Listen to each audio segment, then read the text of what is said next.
Bom dia a todos e todas. Começamos agora mais uma etapa do Brazilian Physics Tournament. Eu sou o Henrique Ferreira, estou dando início aqui ao terceiro fight do BPT. Então, gostaria aqui de receber a equipe da UNICAMP, a equipe da USP, jurados de diferentes universidades do Brasil. Você que está com... Bom dia a todos e todas. Começamos agora mais uma etapa do Brazilian Physics Tournament. Eu sou o Henrique Ferreira, estou dando início aqui ao terceiro fight do BPT. Então, pessoal, eu vou passar a palavra para o Ricardo, receber a equipe da que é o nosso chair, e ele vai conduzir aí os trabalhos de diferentes universidades do terceiro do Brasil. Você que está com... Bom dia a todos e todas. Ricardo, começamos agora mais uma etapa do Beleza, Brazilian bem-vindos e Physics bem-vindas. Segundo dia de competição, teremos aí o terceiro Physics Fight a partir dos dois rounds, né? Da equipe da USP e da UNICAMP. Muito obrigado aí pelos que estão assistindo. Nada melhor do que fazer 9 horas da manhã de um domingo do que debater física. É o que a gente mais gosta, né, pessoal? Então, como eu falei para vocês, o desafio da competição é deixar ela mais próxima a simular o campeonato internacional. Então, seremos um pouco mais rígidos na questão do tempo. Então, tenham total previsão e percepção do quanto do tempo está correndo. Tentaremos ser um pouco mais exatos aos tempos obedecidos aí, tá certo? Nas demais coisas, caso uma equipe tenha mais de um reporter, sempre avise qual que é o primeiro, qual que é o segundo reporter. E lembrando que opponent é apenas 7 minutos para debate entre os dois reporters e o opponent. Fechado esses 7 minutos, abre 7 minutos para todos os membros da equipe. Nessa transição, se eu perceber que foi feito de maneira fluida, eu não mencionarei nada, né? Ela será mais direta. Depois disso, comentários, perguntas, né? Perguntas do júri, tempo para decisão das notas e comentários do júri.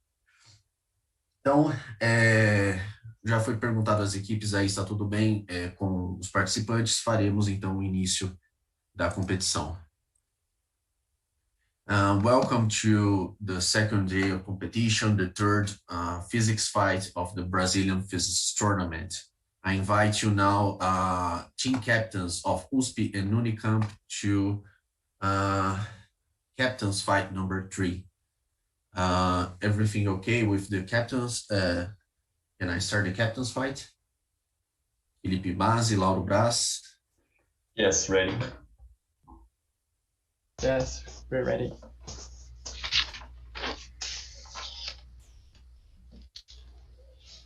Okay. So I'm going to share.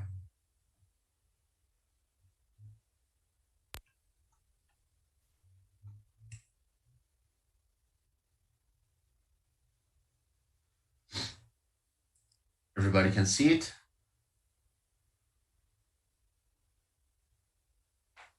Captain's fight number 3. Pale blue thumb. 31 years ago, one of the most impressive pictures of Earth was taken by Voyager 1. The Earth was an insignificant pale blue dot. That's the name of the image.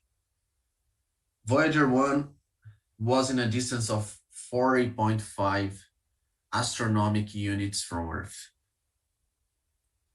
An astronaut goes to space. He or she leaves Earth going towards sun's direction. When he or she looks to the Earth, can exactly cover the Earth with his or her thumb stretched out at arm's length. So he's stretching his arm and making the thumb up, and he can cover the Earth with the thumb. Then the astronaut turns around to observe the sun and does the same movement, now holding a size measurement instrument, so an instrument that measures length, on the hand, which is going to be the sun diameter observed by the astronaut. And you have to consider that the ratio between diameter of sun and Earth is approximately 109. You have 3 minutes starting now.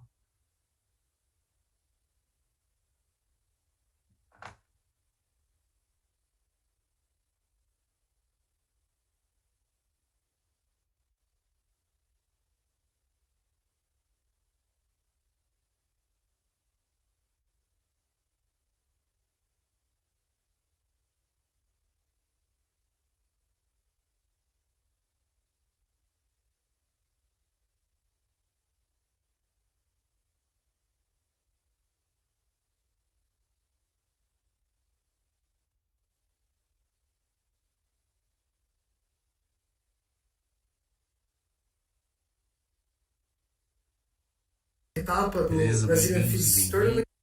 bem-vindas. É o que a gente mais gosta, né, pessoal? Então, como eu falei para você,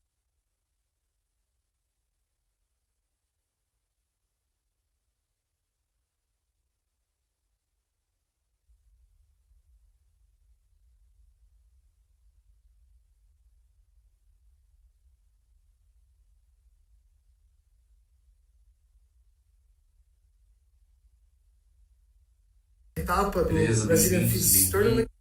bem-vindas. É o que a gente mais gosta, né, pessoal? Então, como eu falei para você,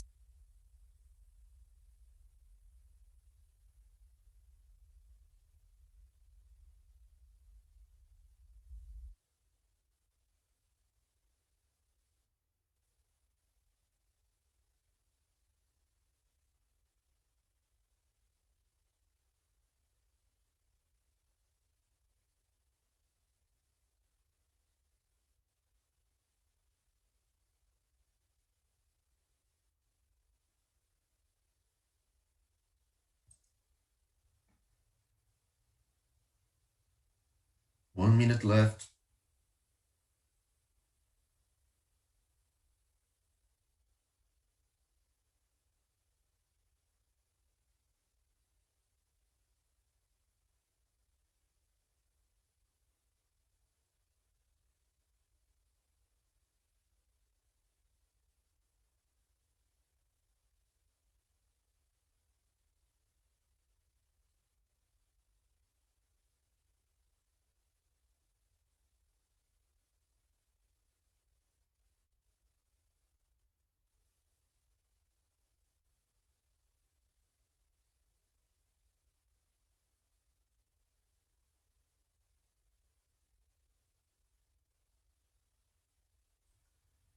Ten seconds to start writing your answers.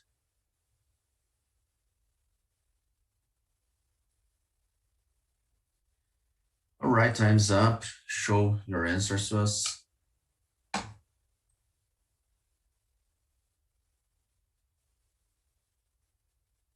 A little bit hard to observe. Wait a minute. Felipe, 110 kilometers.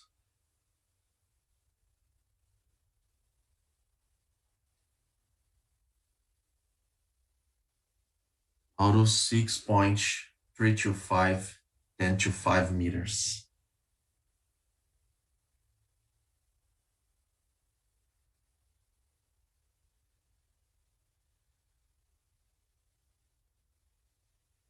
So Felipe,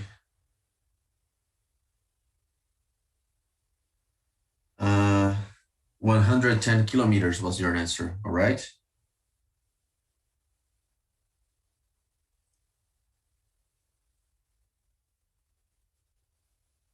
I'm sorry, I cannot hear you. Sorry, I actually missed a zero, but what I wrote was that. So to be honest, I didn't write the other zero, but I meant to write it. But to be honest, it's 110. You wanted to put 10 extra. Yeah. All right. So the way you wrote it was 1.1 10 to the 5. Okay.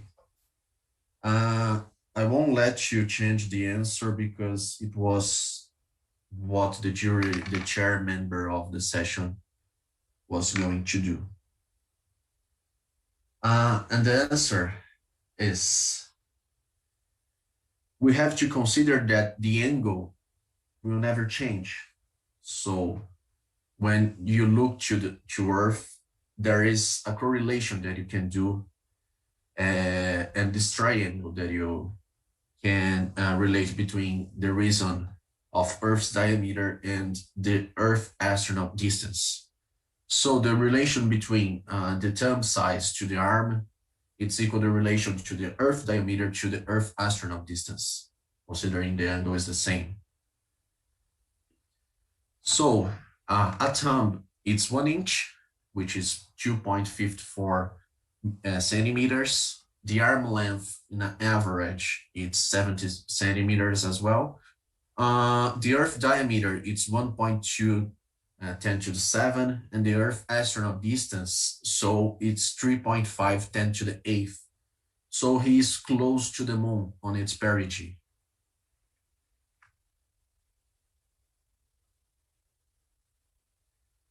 Then we have to do again this equation, now thinking about the distance between the astronaut and the sun.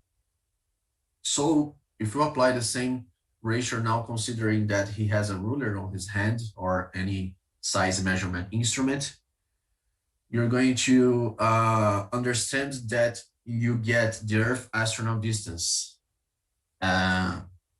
subtracting the Earth from sun distance of the Earth astronaut distance already calculated. So with consider this, the final answer is 6.5 10 to minus 3. It's a very small image of the sun that he can measure. Okay, so the closest answer, despite both answers were pretty higher, but the closest one is from Felipe, UNICAMP. 1.1 10 to the 5.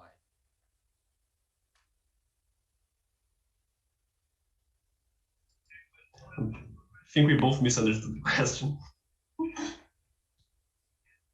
I was very I was on the mood to let you change your answer, but I know that's the good thing to the right thing to do was not letting you change because of the rules, but it was going to be very funny. Okay, so I'm sorry, this was not clear for me either. Wasn't the distance 40 astronomical units to begin with in your slide? The distance of the image of the Voyager 1 was 40 astronomical units, but and that's where the astronaut was. No, that's not where the astronaut. That's just a hint that actually you're never use it. Okay. So the pale blue dot image, it's a very tiny point in the image that you can see that is the Earth. Okay. But when the astronaut puts your thumb and he can cover the Earth with the thumb, the distance from Earth is way smaller than the Voyager 1 was. It's close to where the moon is at its perigee. And the challenge of the question is, when you don't understand this, you think the astronaut is very far from Earth and very close to the sun, so he's going towards the sun.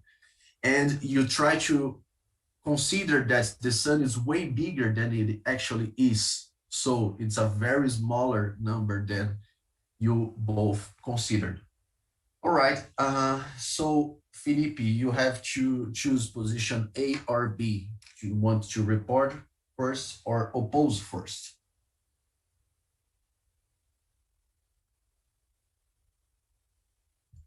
We would like to oppose first.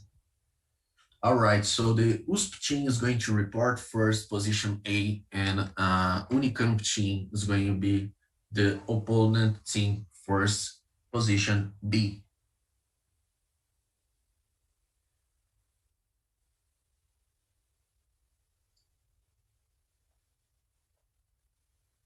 So let's prepare the problem list.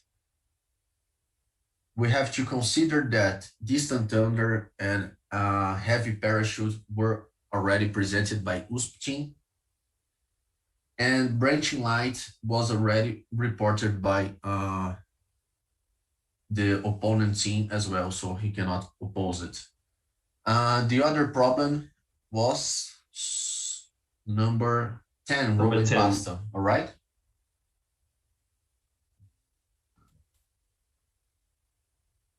So rolling pasta is out of question as well.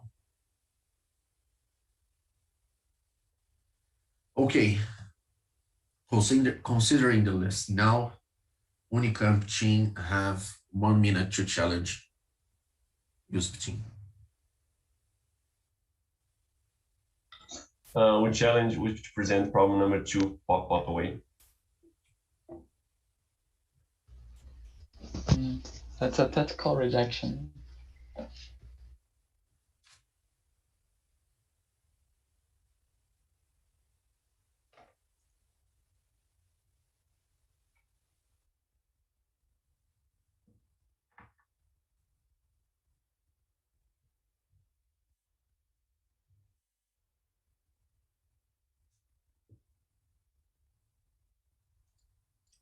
We challenge them to present problem number 11, spinning washer.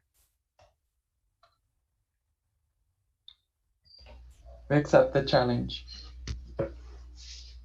Okay, so challenge accepted for problem number 11, the spinning washer. USP team have 5 minutes preparation time.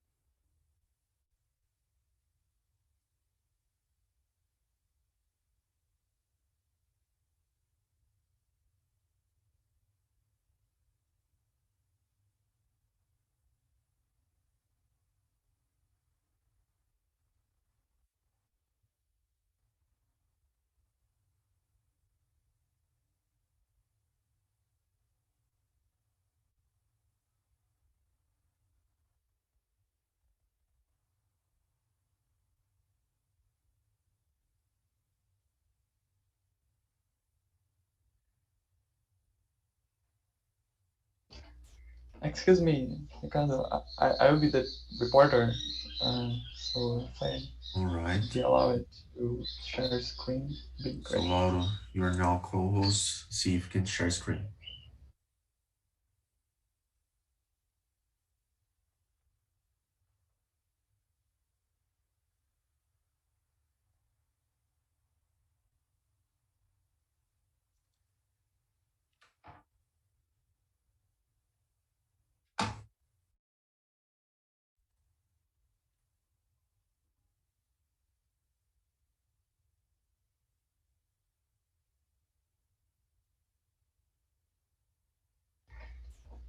So I start sharing my screen, see if it works well. Okay. Okay, are you seeing it? I personally not seeing yet. Okay, now I'm seeing it. Okay, I will wait the time to end. Okay, I can do that, right? So, Yes.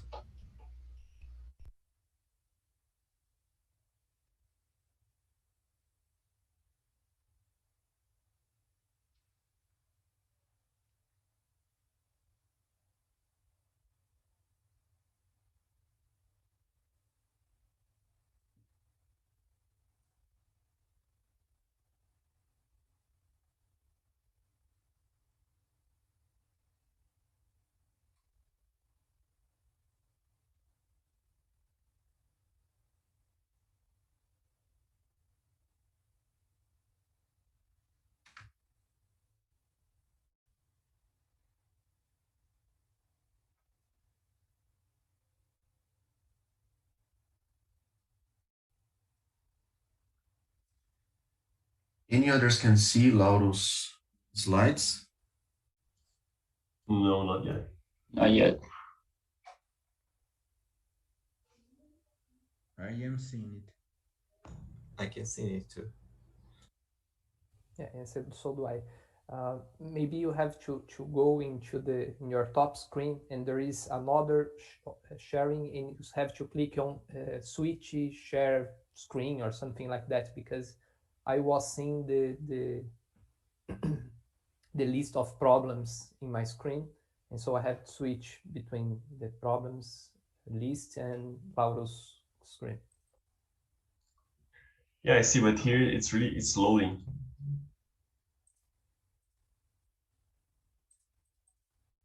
Maybe if you can stop sharing and try again.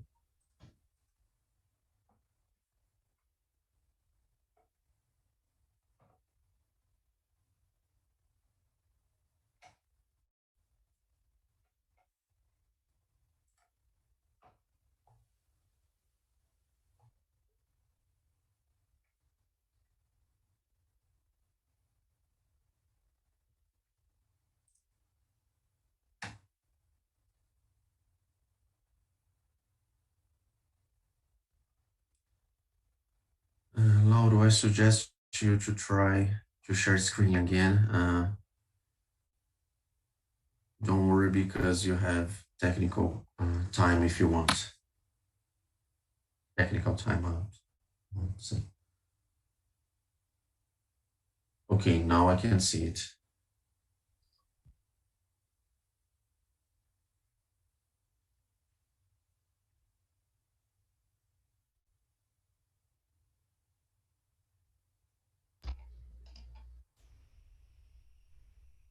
Okay. So, hello everyone, my name is Lauro. I'm representing USP team, and we're gonna show you our work on the spinning washer problem. Well, first of all, the statement of the problem stated to us to study the motion of the washer, also study the sliding spinning transition, and determine the terminal velocity.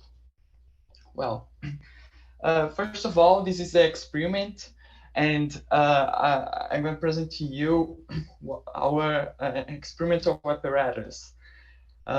First of all, we used 1000 FPS camera, although lower FPS are enough indeed.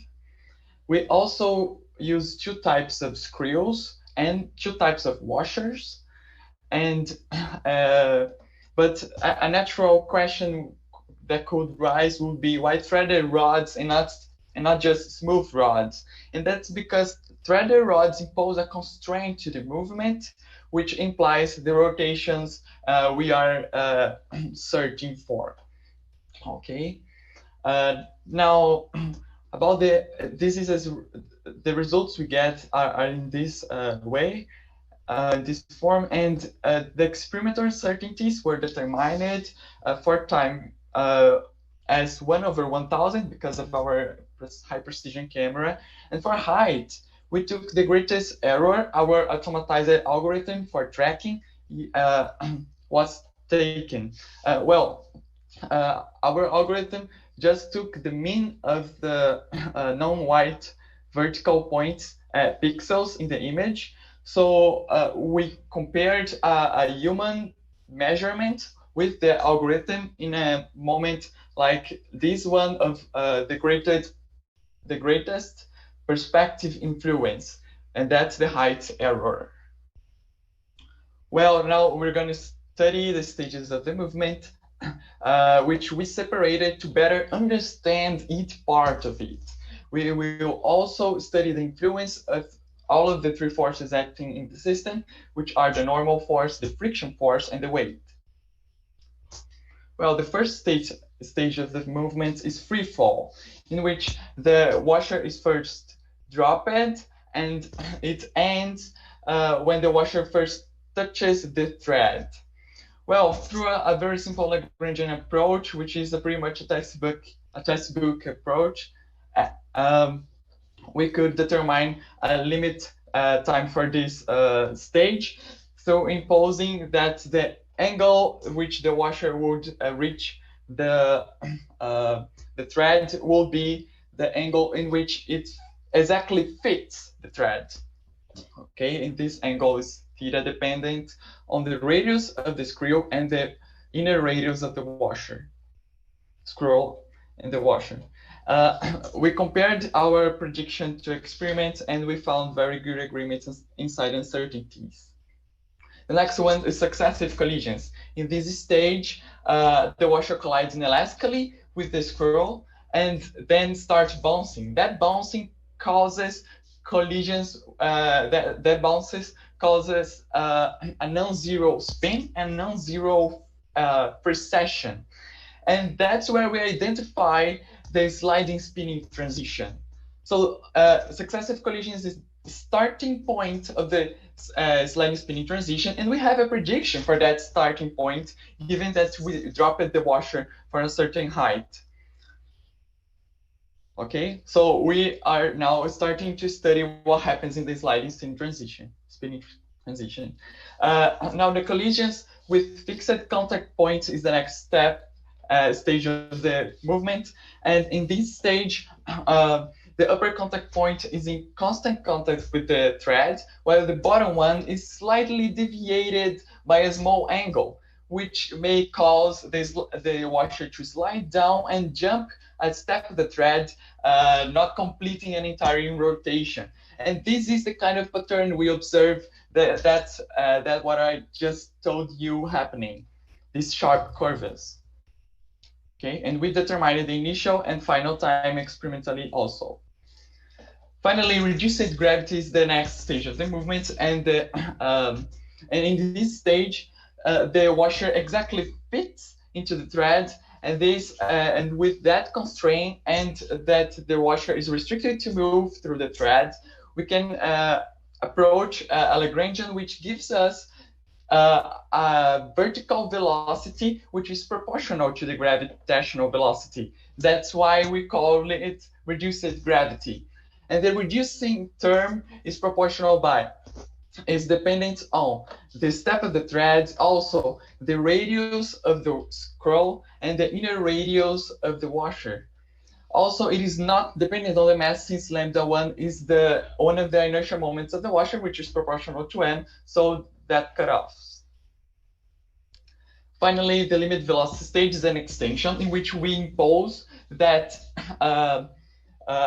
the friction force acts in such a way that there is no more that there is a no sliding condition, and that condition also with the other constraints imposed lead us to a terminal velocity, an expression to it. So our model predicted a time-independent vertical velocity, and we can then compare it to our experiment. See that it also depends on the parameters of the problem, and we have power to predict the terminal velocity now. So let us put numbers in it, input the initial conditions and all the parameters of the system, and we get for both the limit vertical velocity and the limit precession, for example.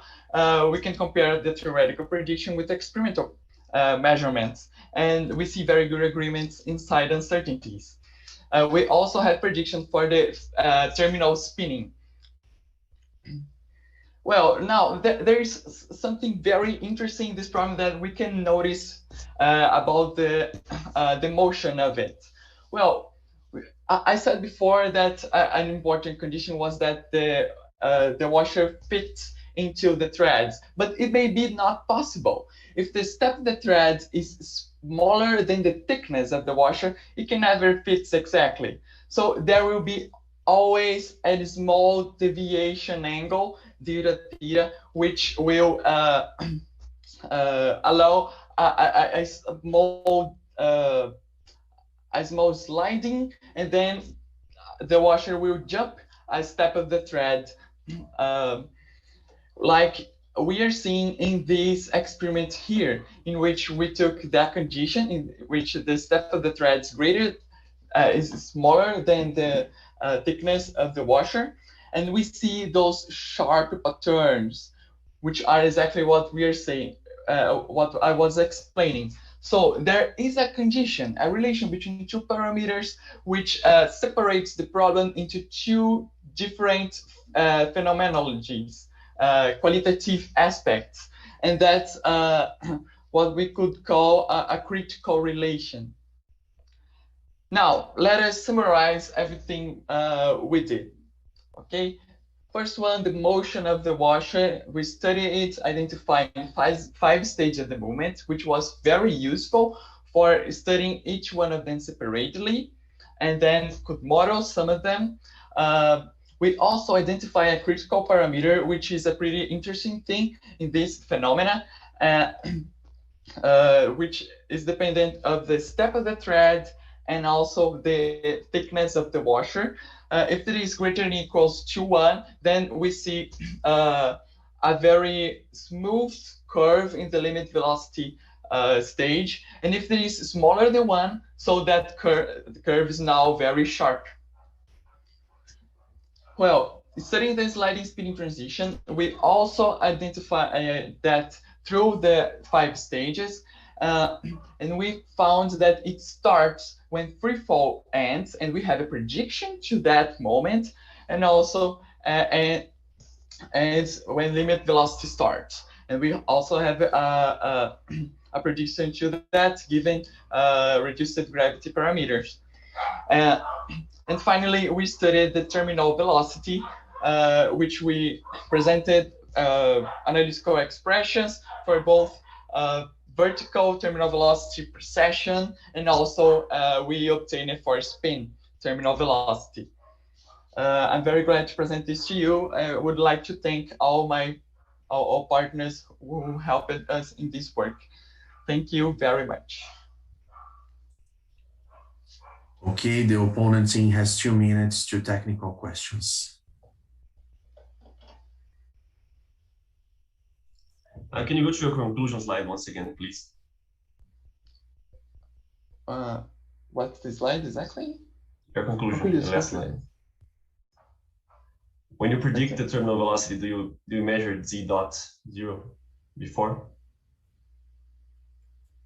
Yes. When I compared it to experiments, we did that. Okay. So your prediction contains an experimental input, right? Yeah, of course, the initial condition.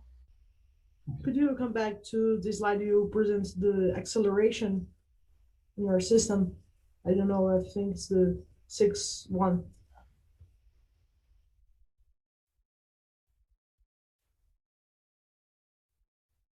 Slide 6.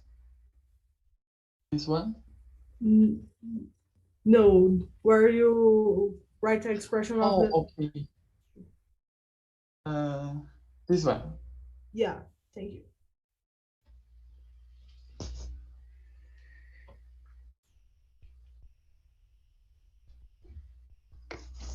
Laura, please go back to slide 3. Mm-hmm.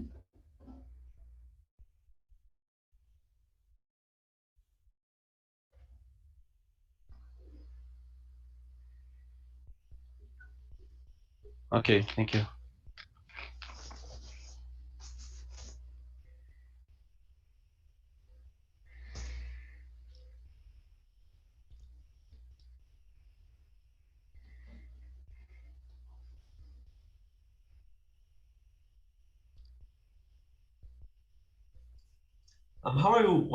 What method did you use to track this breadth? Did you automate it, or did you do it by hand, frame by frame? Yeah, we used an automated algorithm written in MATLAB, which took the vertical points in Okay, and now it's time for the preparation time of the opponent team.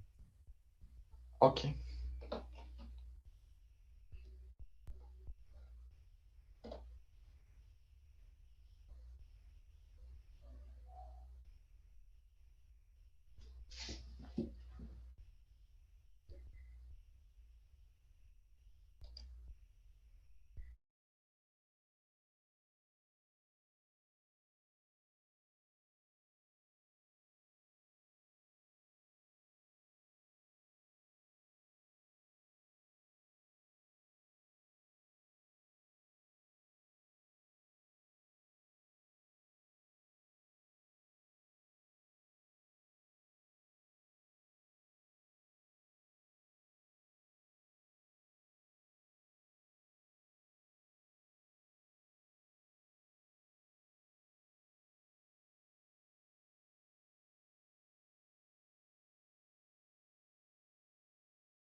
Anna will be the opposer.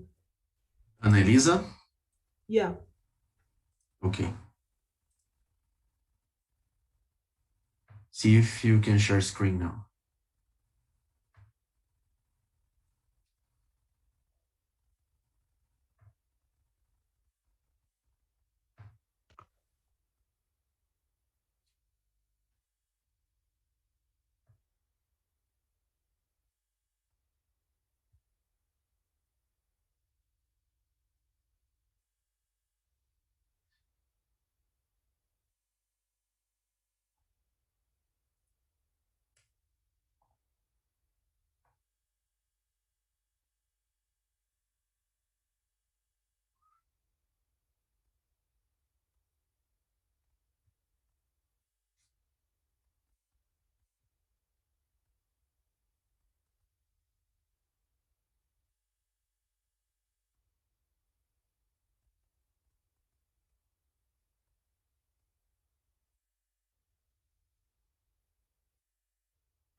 Time.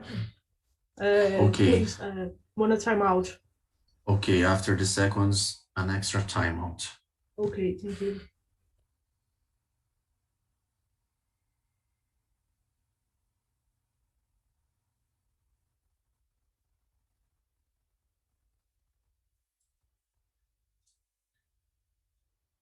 So first technical timeout.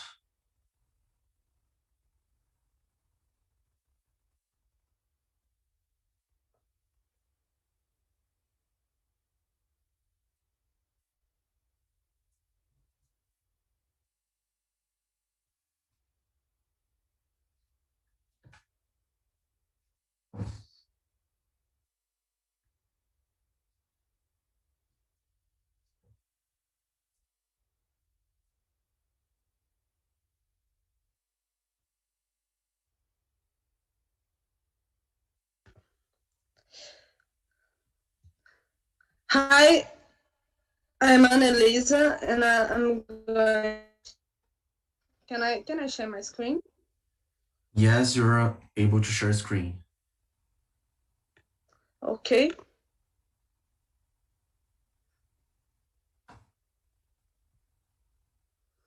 Okay, so I'm Annalisa. I'm going to pose the spinning washer problem.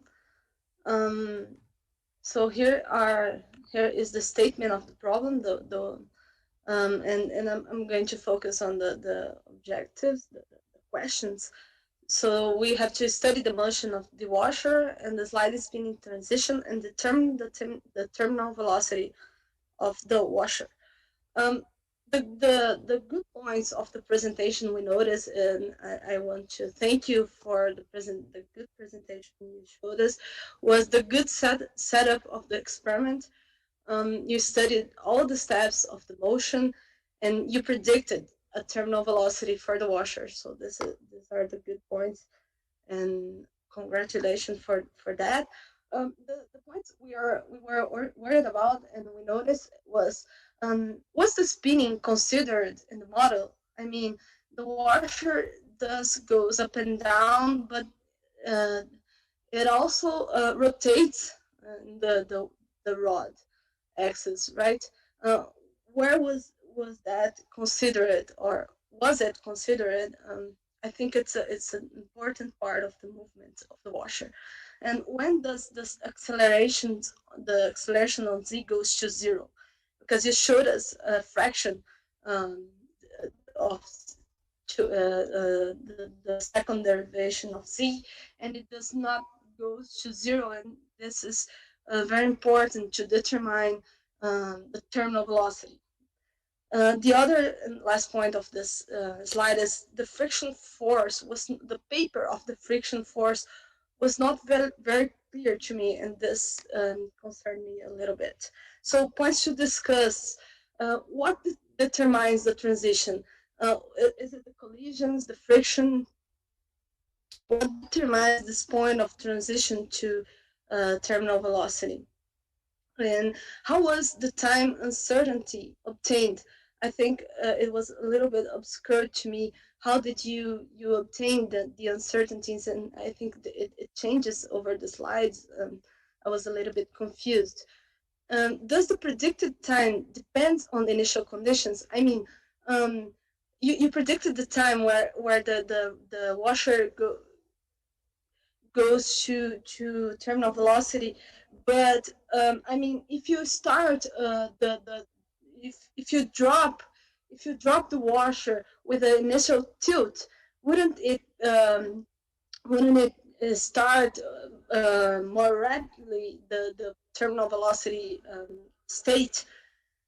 And the last point I think I mentioned in the later slide, shouldn't the acceleration on Z be 0 on the slide spinning transition state? I would like to consider to reinforce the initial conditions question, because you put you predicted a time for this transition, but I think it's related to initial conditions.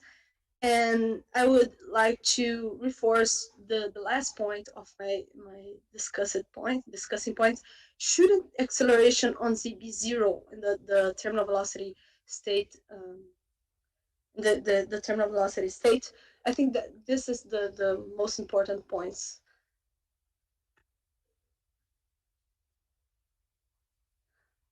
So, but very good presentation, very good and interesting problem. And yes, I think that's it. I think I pointed out everything. Okay, so reporter, opponent discussion, 7 minutes. Okay. I think we can start by asking your first question. I don't know, how do you prefer? Yeah, you can when you want to show your slides.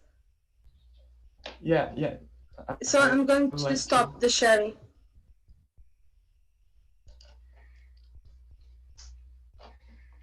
Okay. Since we are in this slide, let us talk about uncertainties, right?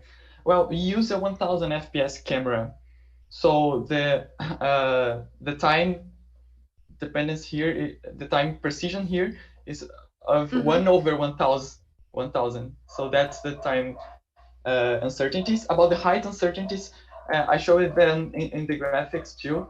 Those are these vertical bars in each point. Show it here.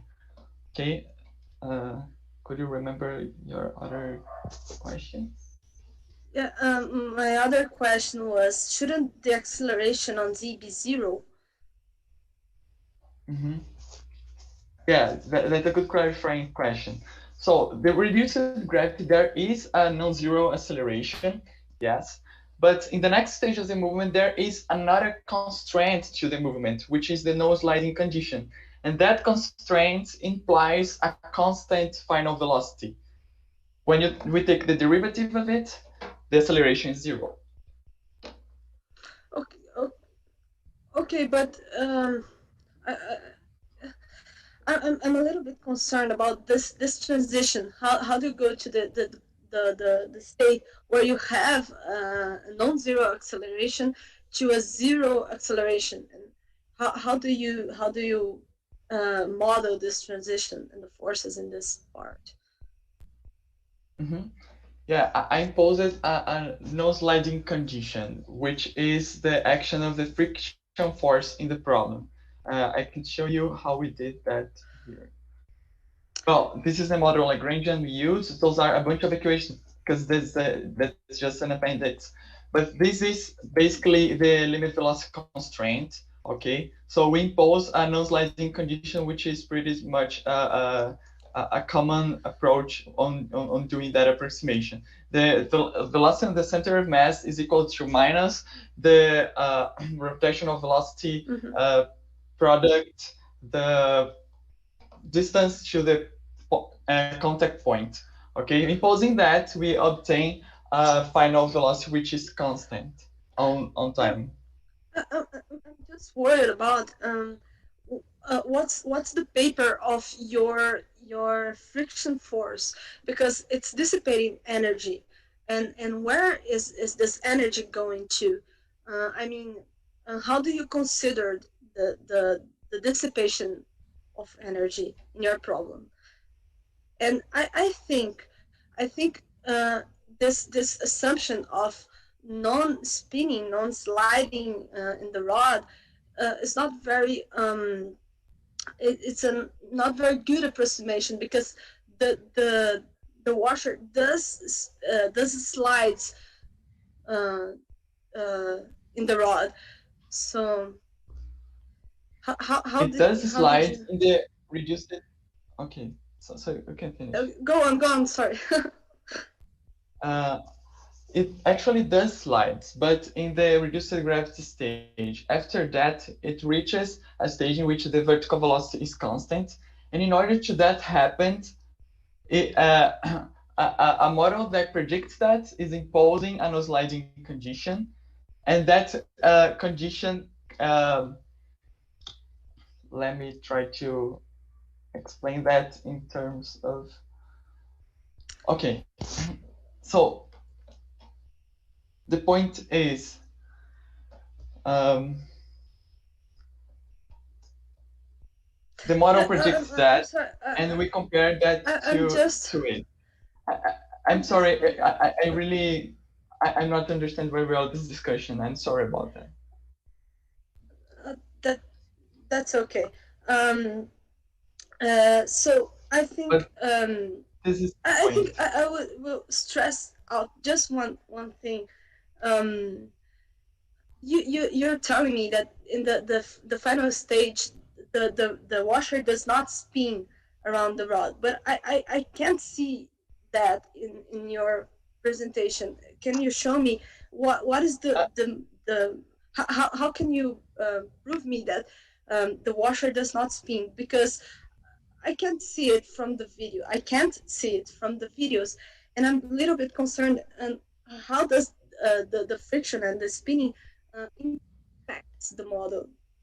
See, a no sliding condition, it's not a no spinning condition. As I said in my presentation, we found a constant vertical velocity, a constant precession, and also a constant spinning. We considered all of that in our model, and I think that's one of the points you take as negative in our approach. But actually, in our Lagrangian, every little thing of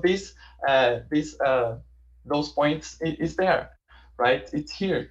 The psi dot, the phi dot in which there is a constraint between the z dot and phi dot because of the presence of the thread. Everything is inside this final Lagrangian. See? Okay. And there is I'm just okay. And I just wanted to point out that the initial conditions of the experiment is important too. So if you start this experiment with a tilted washer, shouldn't the time where the washer goes to the final velocity state is faster? Shouldn't this time be it occurs more rapidly? So I think this is one thing you should consider in the initial conditions of the experiment. Yes, and we consider indeed it is inside this this expression here that we obtained and compared with the experiment in this slide, and you can change the theta dot initial condition and also theta initial condition. So you can tilt your washer, and we model can predict what will happen. For example, if you tilt it down, then this value will be smaller, and then the tip fall time will also be smaller, and you will begin the sliding spinning transition earlier. You see? Sorry, excuse me, but sorry. In this slide, what happens when the initial velocity is 0? Does your time diverge?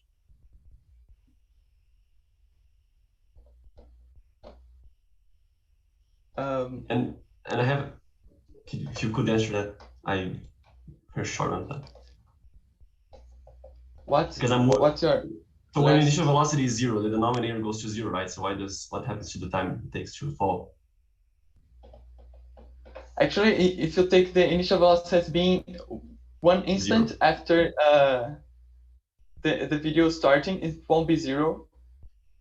But I can release Right. it from 0 velocity, Yeah. and I can let it go. Can you predict the terminal velocity in that case? Because your time of fall will be infinite. And if okay, you see the problem, I think. And there's another thing. You base your model on a.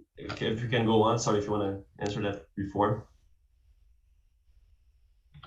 Okay, so just to go on, you base your model on a non-sliding condition, right? So that implies friction does not work. And I don't think I even saw a friction coefficient. No. See, we did not base our model in it. Just the limit velocity stage. We separated the stage to analyze them separately. I see. But so the washer can spend an indefinite amount of time in the. I'm sorry to interrupt you. The washer can spend an indefinite amount of time in the final stage, right? If I have a long enough rod, I can let it go from the height that I want, and it will never accelerate. So even in the final stage, there must be a great deal of dissipation of energy, because it will gain an immense amount of potential energy if I put it high enough, and it will go down for, if I want, kilometers, and it won't accelerate even a little bit. So there must be a very powerful dissipation of energy that I'm sure can't appear unless you have friction. I'm sorry. And there is dissipation of energy, indeed, mainly in this successive collisions stage. And I can show you that. I'm sorry, but this is very important. We can study the kinetic energy of the system and as a function of time, and we see those drops, which are a result of the collisions in this in that successive collision stage.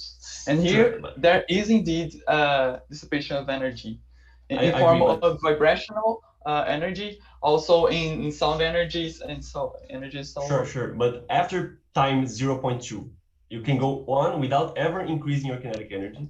So where is the potential energy going to after you reach the terminal velocity? Where does it go to? Where does it? You have a lot of potential energy. It's not accelerating at all. Formulate better. Okay, so you begin with you wait for your washer to enter the state that you call stable, right? It has a terminal velocity. You wait for it to reach. It's at a certain height, so it has some potential energy, and it goes all the way, however long I want. I just need a long enough rod, and it's now at a much lower height. So there's a potential energy gap here. But at the same time, the kinetic energy didn't increase because it's at a terminal velocity. So changing potential, but no change in kinetic energy. So you get it? Where does this energy goes? Where does this energy go to? These are experimental data, and what you're seeing here, right? It's not a simulation. I get it. But you see, the problem is if you don't take that into account, there's another concern, because you could say, well, but I can predict the terminal velocity. But here's the thing: you measure the initial velocity first, and this transition is so quick; it's 0.1 seconds. If you measure it too close to the transition, you simply measure the terminal velocity. You see that? So that's my next question. When do you measure the initial velocity that you need to make a prediction? Well, in the free fall stage, we measure the initial velocity in the starting time of the movement, and then for the reduced gravity, we have to consider it starting from after the loss of energy of successive collisions, because that part of the problem was not treated analytically. Sorry, but this is very important. Where do you measure as an initial condition something after that? Sorry, but you have to measure it only once, right, for your model. Where do you measure it, please? So your expression for the terminal velocity requires an experimental input. That's what you said. Yes, the starting point of reduced gravity. We measure that. Yeah. So the problem is reduced gravity. You basically already have the velocity that you're gonna have all the way down, right? So The problem that No, the no, thing is, actually not. You still have an acceleration. I said that. no, I get it, but the problem You is, still have an acceleration. you see, there's virtually no change in the velocity after you go to Can the I period where clarify there are this point? multiple collisions. I Can I just clarify want this to, question from Felipe? Felipe? Sorry, what? I'm just worried about where does your force friction force is taken into account, and how does it impact the model? I think this adds up with what Philippe said, and how is your energy dissipation of energy is taken into account, because I see that you pointed out the force friction, but I do not understand very clearly how does it impact the motion of the washer, and, you know, how does Okay, it thank you, Anna. interferes. Okay, thank you, Anna. I think your question is more clear to me now. And here's the thing: we did the approximation that from reduced gravity on, we have no loss of energy. Just before of it, we can have, and we will. Okay, I'm sorry. But you must That's have the loss of 1 energy. minute So final you remark of the reporter. Well, I would like to thank Anna for this discussion. It was a very interesting one. I hope you enjoyed our authorial work on this problem, the identification of a critical parameter which was not seated, but for me it is interesting. And also I'd like to thank the members of the team which worked with me. Thank you very much for this fruitful discussion.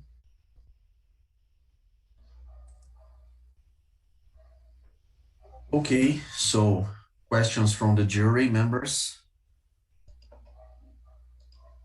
Professor José Cervena. Okay, thank you. It's a rotation movement, so I would like that both teams comment on the dependence of the movement on the moment of inertia of the washer.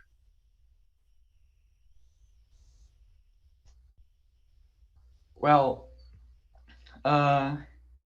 here it is. In our development, we found that the moment of inertia around the E3 Euler vector is not important to the reduced gravity stage, for example, and the zone, but only the E1, the moment of inertia around E1, this Euler vector here.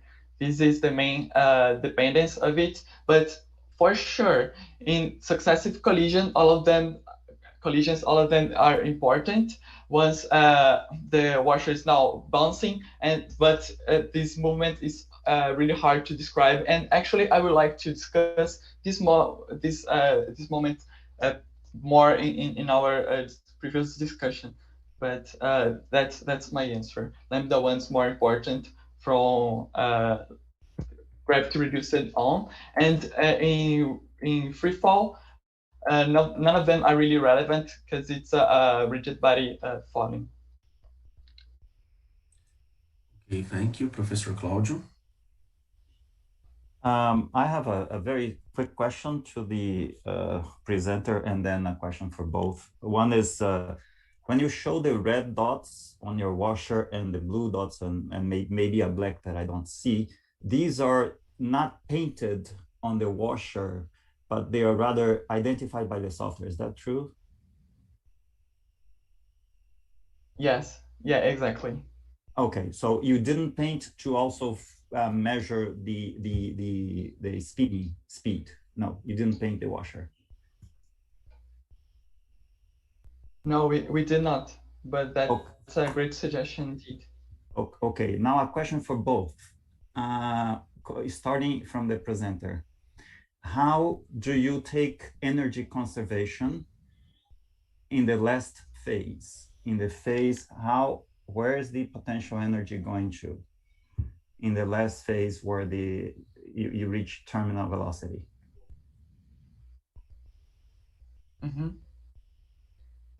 Well, um,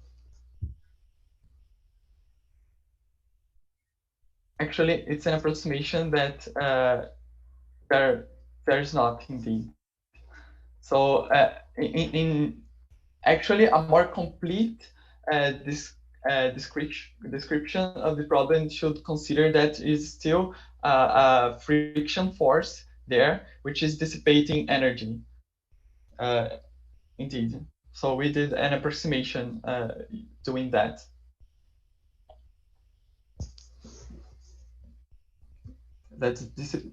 My answer is dissipation is in friction force. Okay, so taking into account the spinning, I think it's a relevant part of the problem, and I think it's very important to take into account like a painted point on the washer and track the motion around the rod. And that's part of the motion. And if you just take into account the points from the video, you can be wrong, because you are not measuring the same points in the rod. You're just measuring the same points in the video, and that can hide a part of the motion of the washer. Going back to the energy conservation, I think the friction force should be Okay, we should have some time for professor. Sorry, okay. Next professor, Professora Carol Aguiar, please.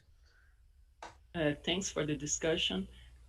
I'm not convinced that the friction force was properly treated, so I would like to ask how we could improve in this description. It can be a question for both teams. Thanks. Mm-hmm. Well, we could add a anticipative term in the final Lagrangian, and including the friction force, but that was something we did not. Sorry, how would you do that? We could add a effective force, which is proportional to velocity, and that will represent the dissipation of energy made by the friction.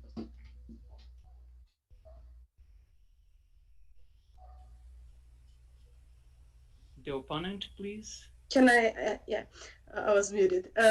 I think the friction force has to be taken into account because of the conservation of energy. So you can't build a model that is that take into account a very big rod, and the terminal velocity goes on.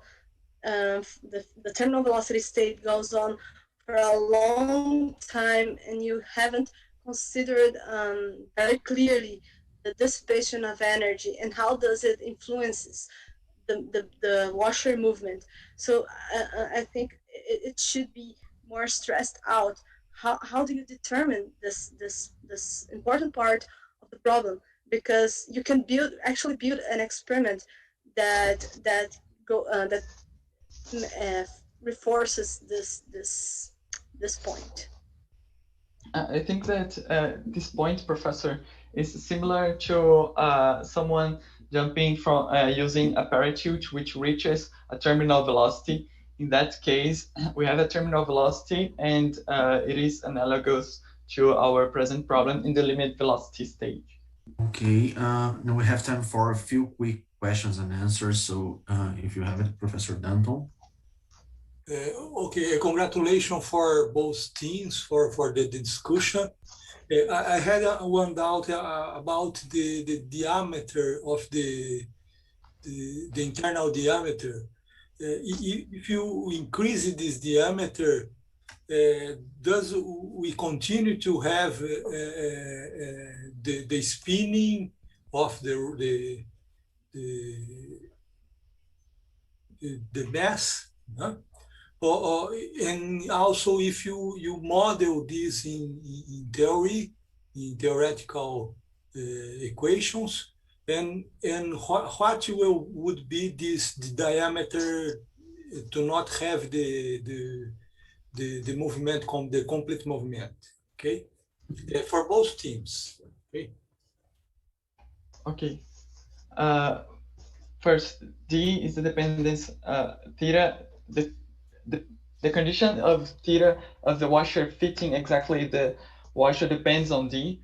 So if D is too great, so the washer gets stuck on it. So it won't go down anymore. Indeed, that's the answer. Okay. Have you calculated this diameter and make some tests, some experiment with this?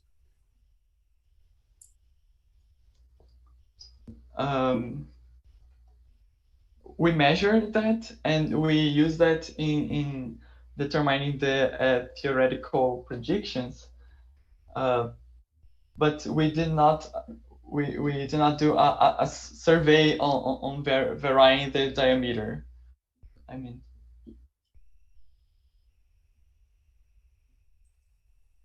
Okay, Professor Marcio. Okay, just a very simple question about the friction that apparently is a doubt. If you consider that the screw has no threads, it's a smooth, the final result should converge to this situation, right? And the friction would be much more simple.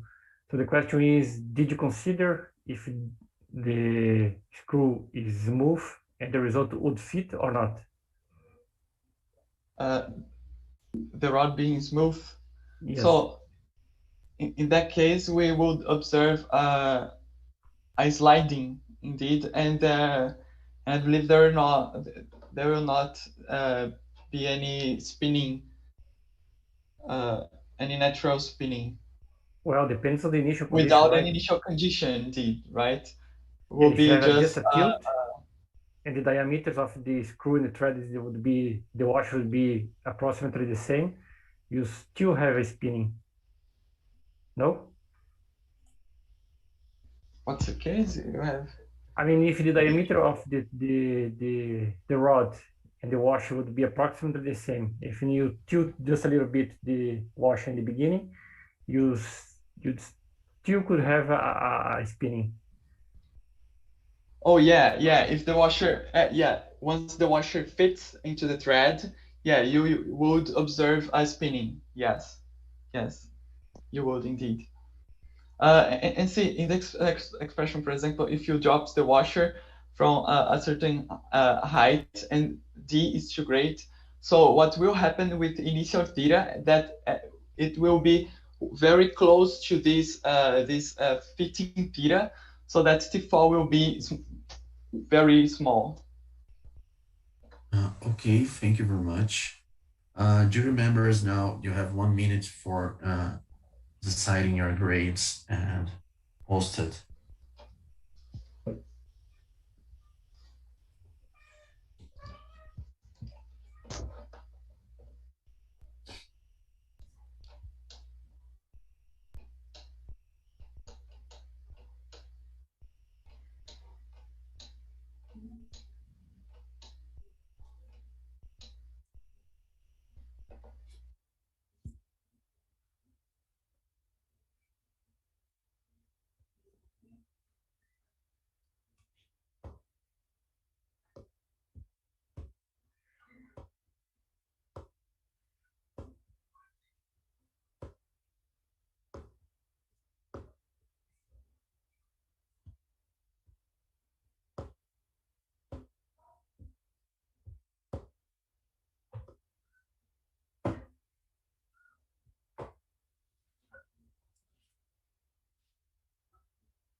Okay, I confirm all jury grades received.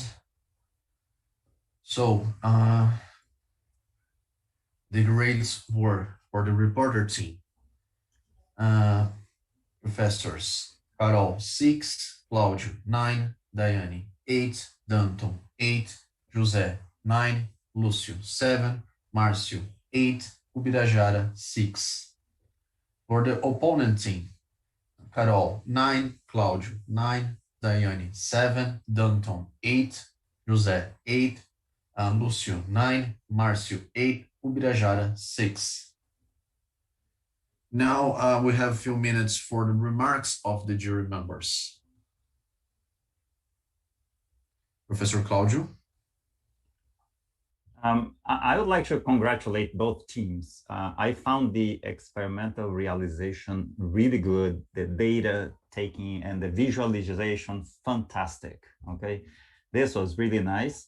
The theory was really involved and nice, and you did the Lagrangian and solved the movement, but as the opponent eventually, picked up, there was a missing part, which is the energy conservation. So if you go away from the mathematics and just look at the big picture of the physics, there is this issue of energy conservation, and it becomes very clearly that friction has to be taken into account. Otherwise, the movement will never reach terminal velocity. So, but in any case, this was really beautiful. Congratulations to both teams. I'm really pleased. Okay, any other professor wants to comment? Professor Bira? Okay, I really enjoyed the experiment, the discussion.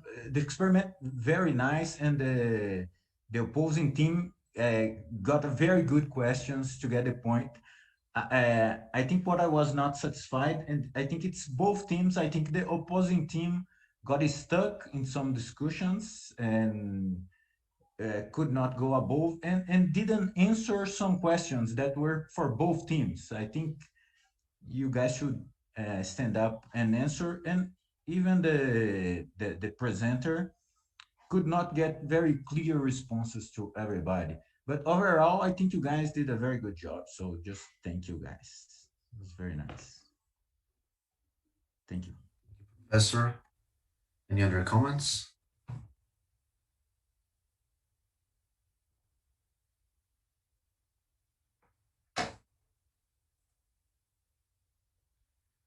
Okay, so this is the end of the first round of the third fight. Congratulations to both teams. We're going now have a 10-minute break, and we return after this.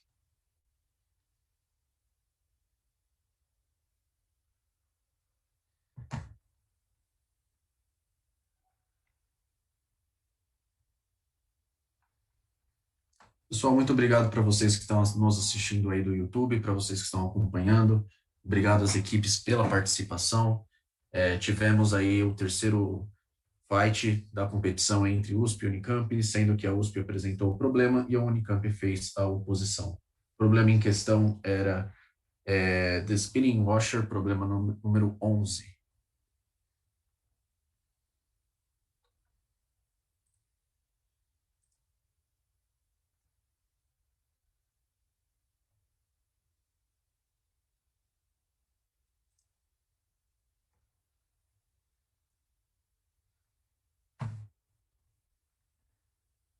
Comentários, questões, dúvidas? Querendo discutir melhor o problema?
Vamos voltando aos poucos aí para a competição.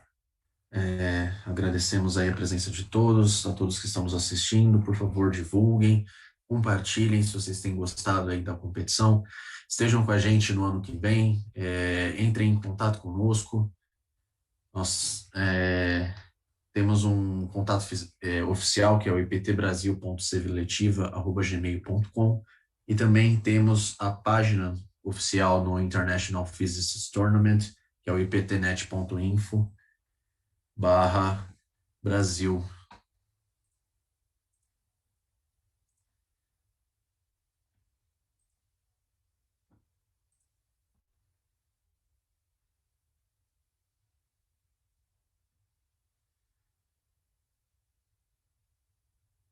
Então, as equipes participantes aí estão todos presentes já, todos os team members.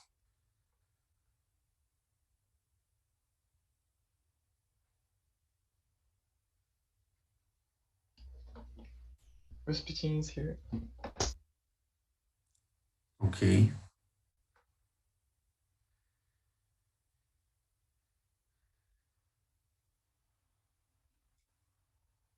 Time da Unicamp. We're ready as well. Oh, desculpa, estamos prontos também. Ótimo, ok. Então, começaremos aí o segundo round. So, for the second round of third physics fight of the third Brazilian physics tournament, the USP team will be the opponent, Unicamp team will be the reporter. USP can challenge Unicamp as the following problem list. We have to disconsider now the spinning washer, which was already reported this session. So, USP team, you have 1 minute to challenge.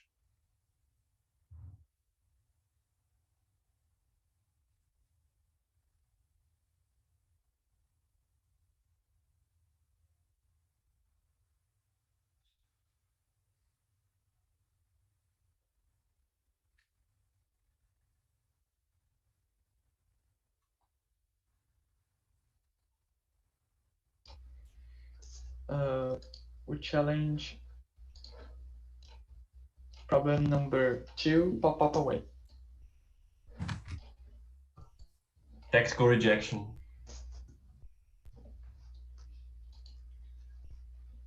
We challenge problem number 17, quantum droplet analogy.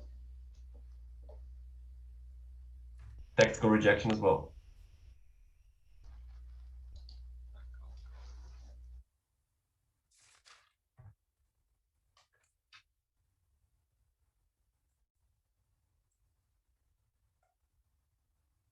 I have to state that problem number 9, solar retraction motor, is permanent rejection of the Unicamp team, so it cannot be chosen.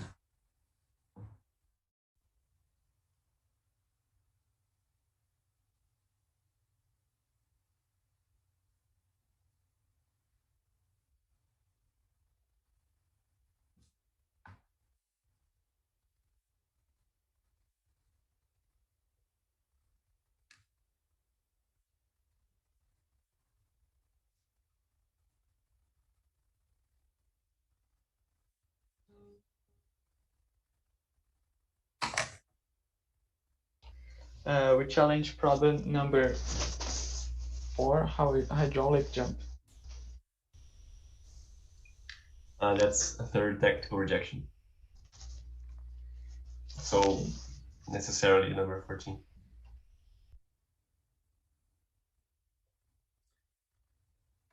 Number 14 is the only left at this moment of the challenge.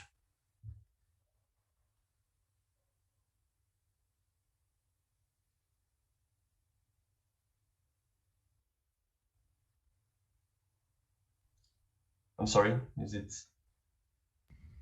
Problem number 14. Yeah, we accept. Okay, so problem number 14, ice clock, will be reported by Unicamp team. We have minutes of preparation starting now. Okay, I will be the reporter.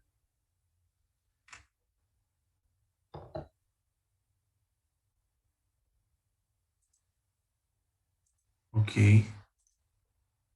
You can try sharing screen.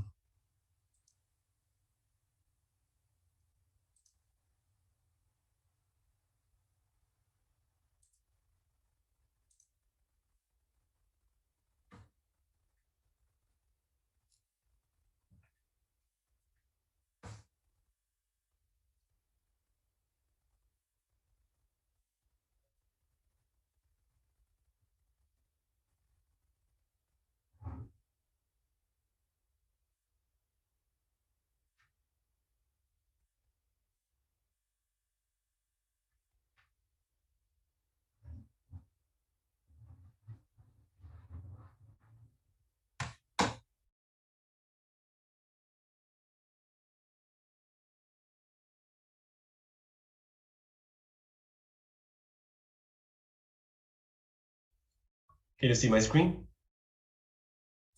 Yes. Just a second.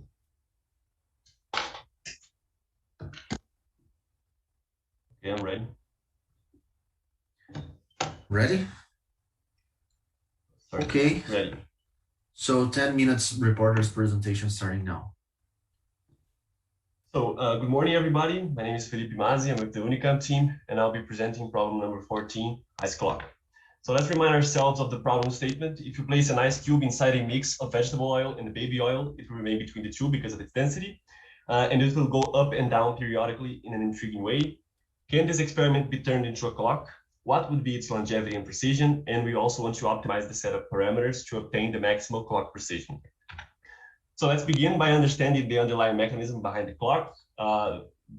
Naturally, ice has a density which is intermediary to vegetable oil and baby oil, which is a kind of mineral oil. It's made mostly of liquid paraffin. And because water expands when it freezes, when the ice melts, it will form high density water droplets that pull the ice downwards. And when the gas and air escapes from the ice, it will form low density bubbles, which pull the ice cube upwards. Okay, so the picture I showed on the previous slide was a little bit of a naive picture of the density profile. We need, in fact, a smoother continuous density profile. And when we have that, we can write the acceleration of the ice as being due to the difference of the buoyancy to the weight. Obviously, this is just an initial approach. So the density profile, however, is not trivial to describe. There's no analytical solution for the density profile at a planar liquid interface. So we're inspired by the literature to write out a function like this, in which we can set the density profile based on 4 parameters. In general, we will set A and B so that the densities are met at the ends to correspond to the known densities of the oils. The C parameter will be adjusted to shift the equilibrium position, and beta will control the stiffness of the distribution. And in general, we will have to fit that to our data. Okay, so the model begins with an unrealistic, naturally, the damping-free simulation. So you just put the density profile into your differential equation, considering, for now, buoyancy and weight. And you know that and what happens is that it predicts that the ice will begin to oscillate around the equilibrium point where its density is equal to the density of the medium. So I'm here always talking about position as fractions of height. I think this makes the plot a little bit more intuitive to read. So we can take a finite Fourier transform just to demonstrate that this is in fact a single frequency which arises as a solution to the differential equation. But more importantly, now we must add a damping term, which we do by assuming a low enough Reynolds number. And this is a reasonable approach because the velocities are in the range of tenths of centimeters per second. So we can use Stokes' law, in which drag is linearly proportional to the velocity. All we need to do is to find a dimensionless parameter to adjust, this equation is usually for spheres. We have to rewrite it for a cube, and we find an expression for that in the literature. And we can also find the dynamical viscosity in tables everywhere. So what happens when you add a damping term is, as expected, the ice oscillates and then comes to a stop. In order to introduce the perturbations which shift the ice vertically, so the bubbles and the droplets, we use square pulses because the formation of the bubbles is essentially instantaneous.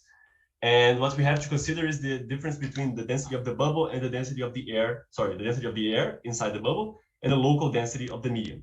And that will be proportional to the buoyancy force. And assuming that the bubble stays attached to the ice due to adhesion forces, it will exert an acceleration on it.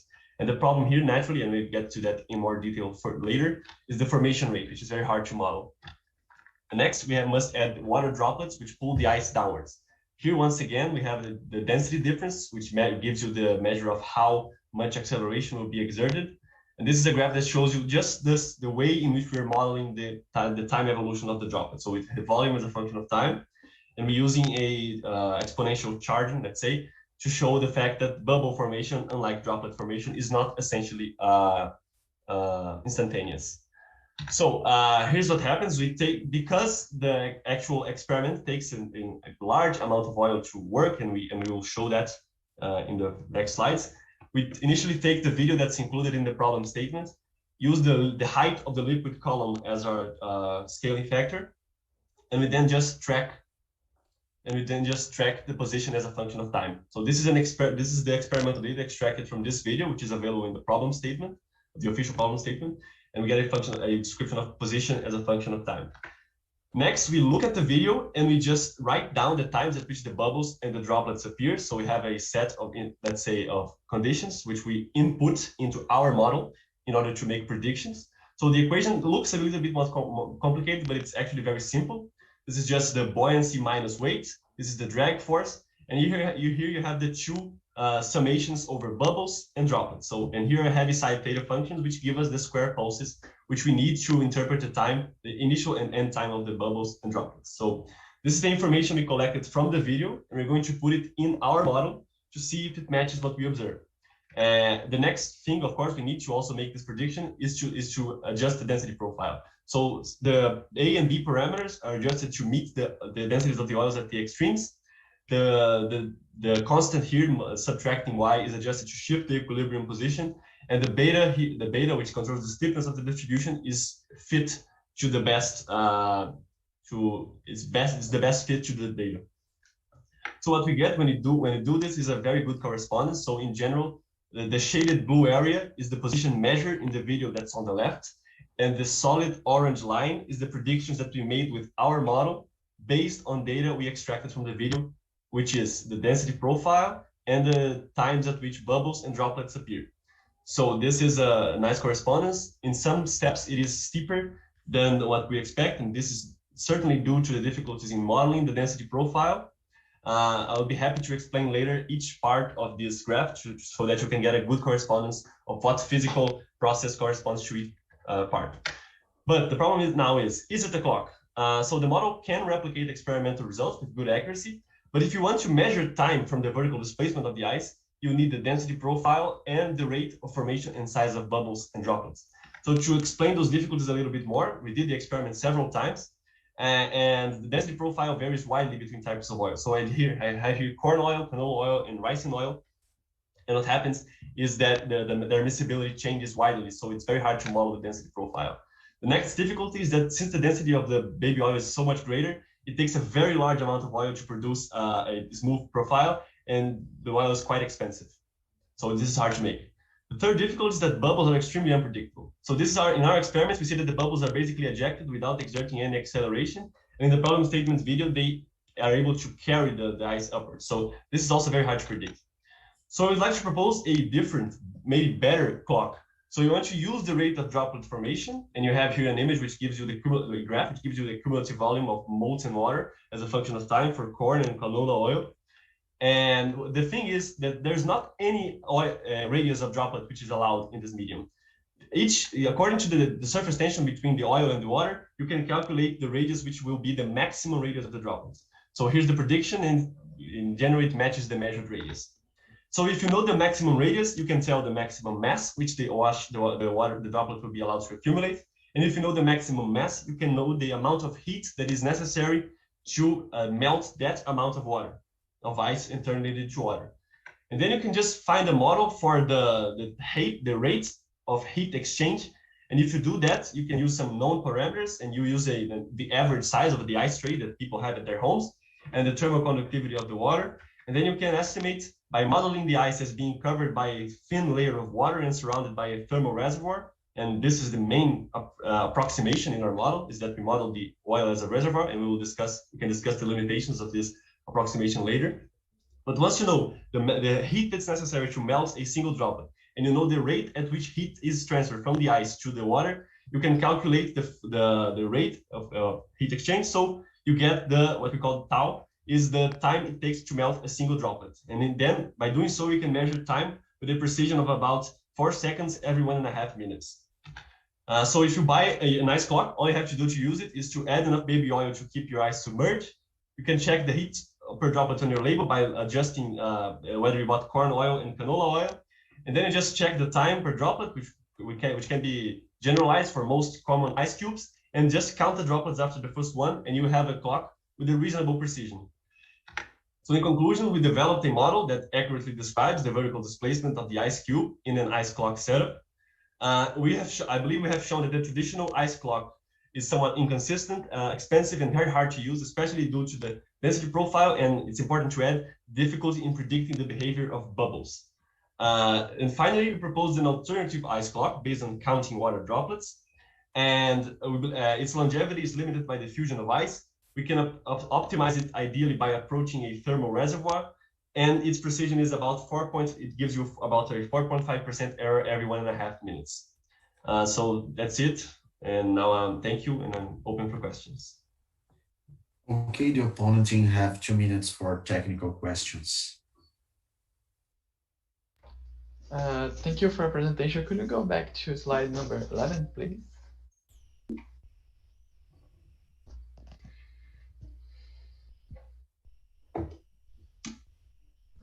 What's the origin of that plot? This is the way we choose to model the formation of bubbles. Sorry, of air bubbles, yeah. The origin, this is simulated. This is a model, yeah. It's just an illustration. And another question, please. The experiment that you analyzed, that you made it yourselves, was the modified version of the clock, right? The standard one, you only analyze the video. No, we determined experimentally that the first one is not suitable to make a clock. And then we did multiple experiments with our new clock. So we did experiments for both, but our experiments showed that it was not possible to use the first. It was very hard to use the first one as a clock. But the one we analyzed in the video, as I think it's clear, this data is taken from the video, and the model is our attempts to predict the data collected. And it was about this plot.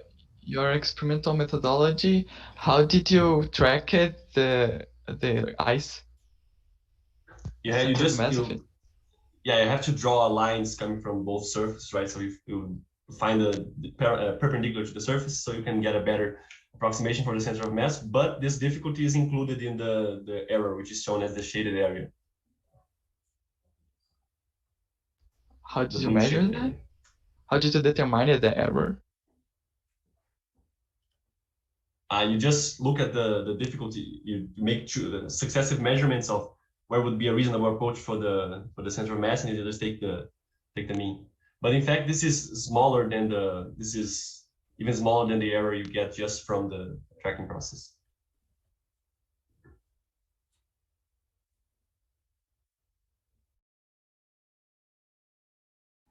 Could you please go back to slide number 14? Oh, okay.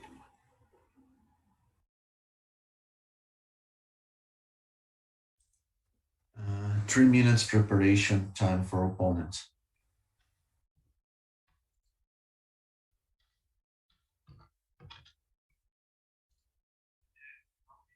Talking. Oba.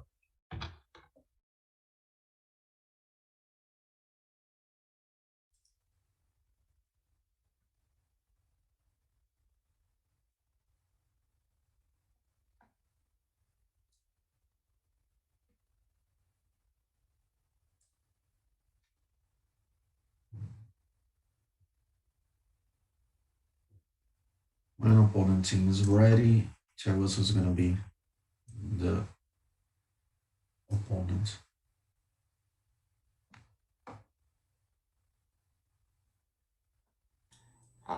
I'm going to oppose, and I Okay, would like so Bruno, I made you co-host. See if you can share screen. Right, we are not ready yet. We'd like a tactical timeout. Technical timeout? Yes. Okay, so first timeout to USP after the end of this.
Timeout started.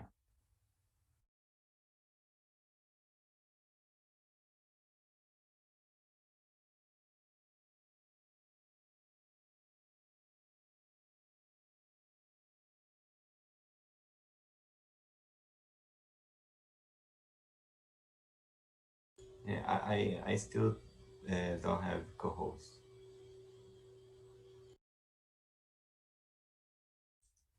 I'm sorry, Bruno. It's Otávio.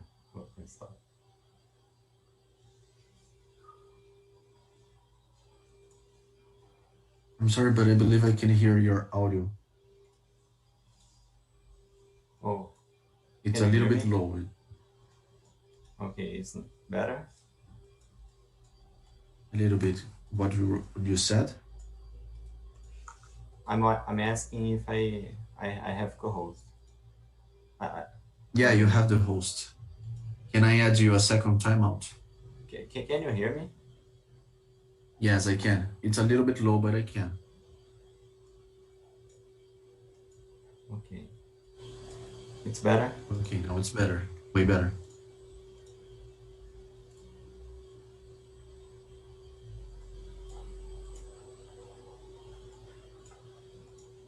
Okay. I still can't share my screen.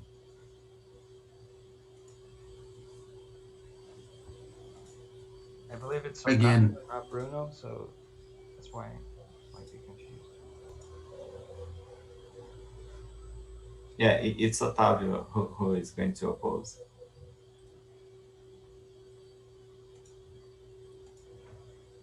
Okay, try now. Now I can. Can you see my screen? Yeah. Okay, so can I begin? Yes. Okay. First of all, thanks for the UNICAMP team for your presentation. And about the statement of the problem, the statement asked if this experiment could be turned into a clock, and they showed that it can actually be turned into a clock. And also it asks about two questions about the longevity and the precision. The precision it was well aborded, but the longevity, I think it was a little bit missing. And about the optimization of the clock, I think the presentation was a a little bit lacking of these points too.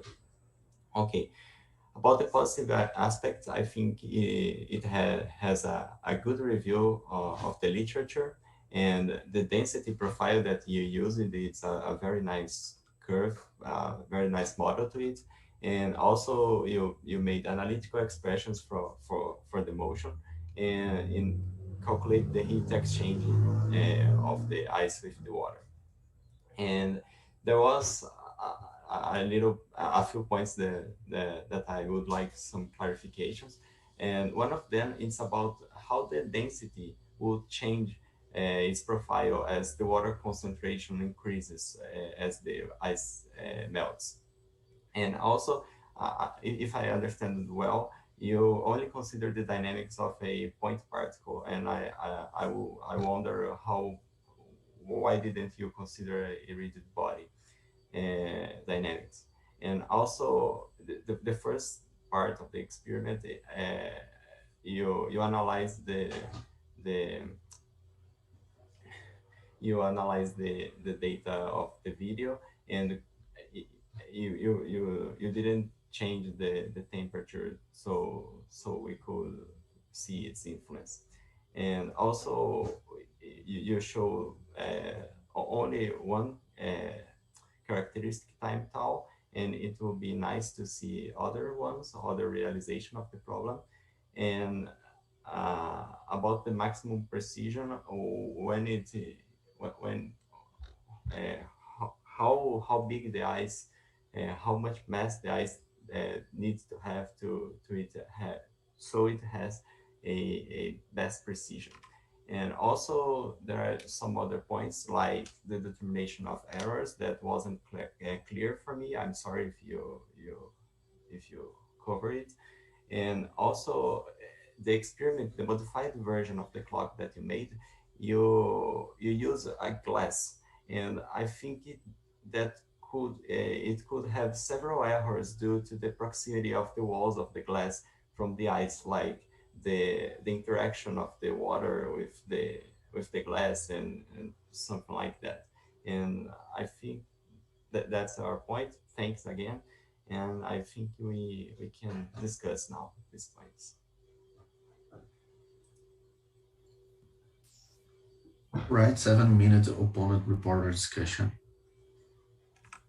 So thank you very much for your position. It was a very nice speech, actually. Let's begin just by acknowledging your first slide there, or the second one, I don't know. You were right in point out that maybe we should have stated the longevity in more precise term, right? Because we mentioned that longevity is limited by the fusion of the ice. So yes, with our model, you can calculate how much you would like to have an answer in seconds, right? So you can just take the rate of heat flow and divide it by the amount of heat you need to melt the ice, and then you have a nice number with uncertainties and everything. So the physical idea is that, and the numerical value maybe we should have included in the presentation. So thanks for pointing that out. Okay. Now you've also raised a lot of good, nice points when it comes to clarifications. About the water concentration as it changes the density profile. There's actually no water in the system. You have baby oil, which has liquid paraffin and some other mineral oils, and you have vegetable oil, which also has no water concentration, which might vary in any times. So these are the fastest points, and just to let you speak, sorry. Okay. About the temperature variations, it's hard to vary, right? So it's always at room temperature. Yes, I understand that the experiment needs to be done in a long period of time, so you can gather data, and the temperature may vary in this interval. But I think it will be a nice point to touch in your model. And about the uncertainties here, the errors, it wasn't clear for me how you calculate it. It was a lot of questions, I believe. Oh, you're right, yeah. So you're asking about the glass thing or about the time precision? Both of them. So for the beginning of the glass thing, that's one of the reasons why, again, it's very hard. The best to use the traditional ice clock, as you might think the problem statement you need a very large vessel. So it's inclusive for that all as well. So to correct for that, we notice that when you introduce water into a square glass, it's it's better than a round glass, right? Because there's less distortion.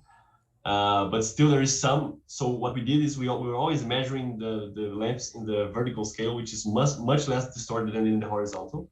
And we also use graph paper. We also calibrated the measurement by looking at graph paper through the water. So you can calibrate it as close as you want.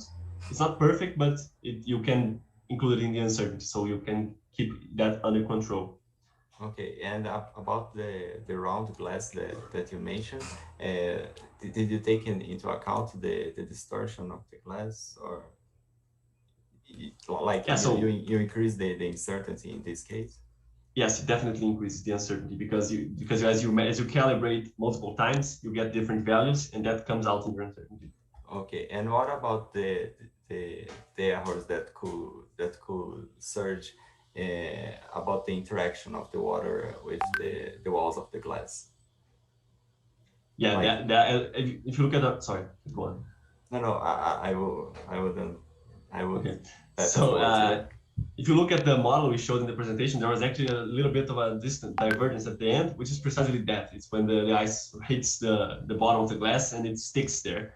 And that is not included in the model in any way. So yeah, and an ice clock that hits walls is a bad ice clock.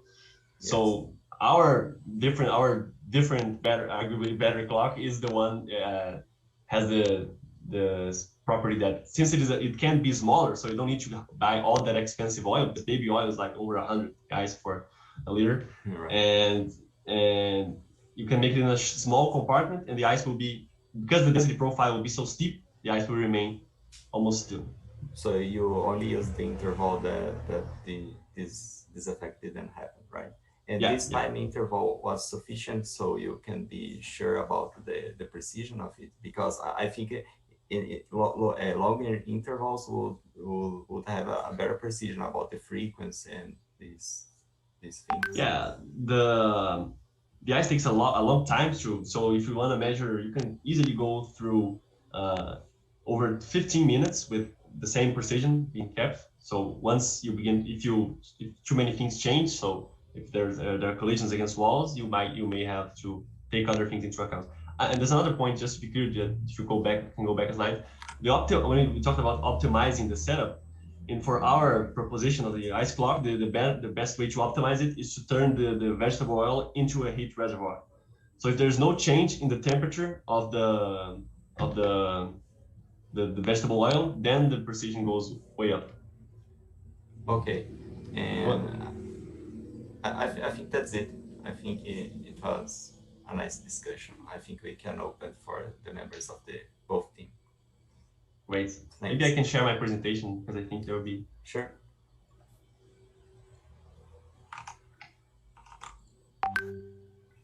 Sorry, could you please clarify the issue about the rigid body dynamics? How?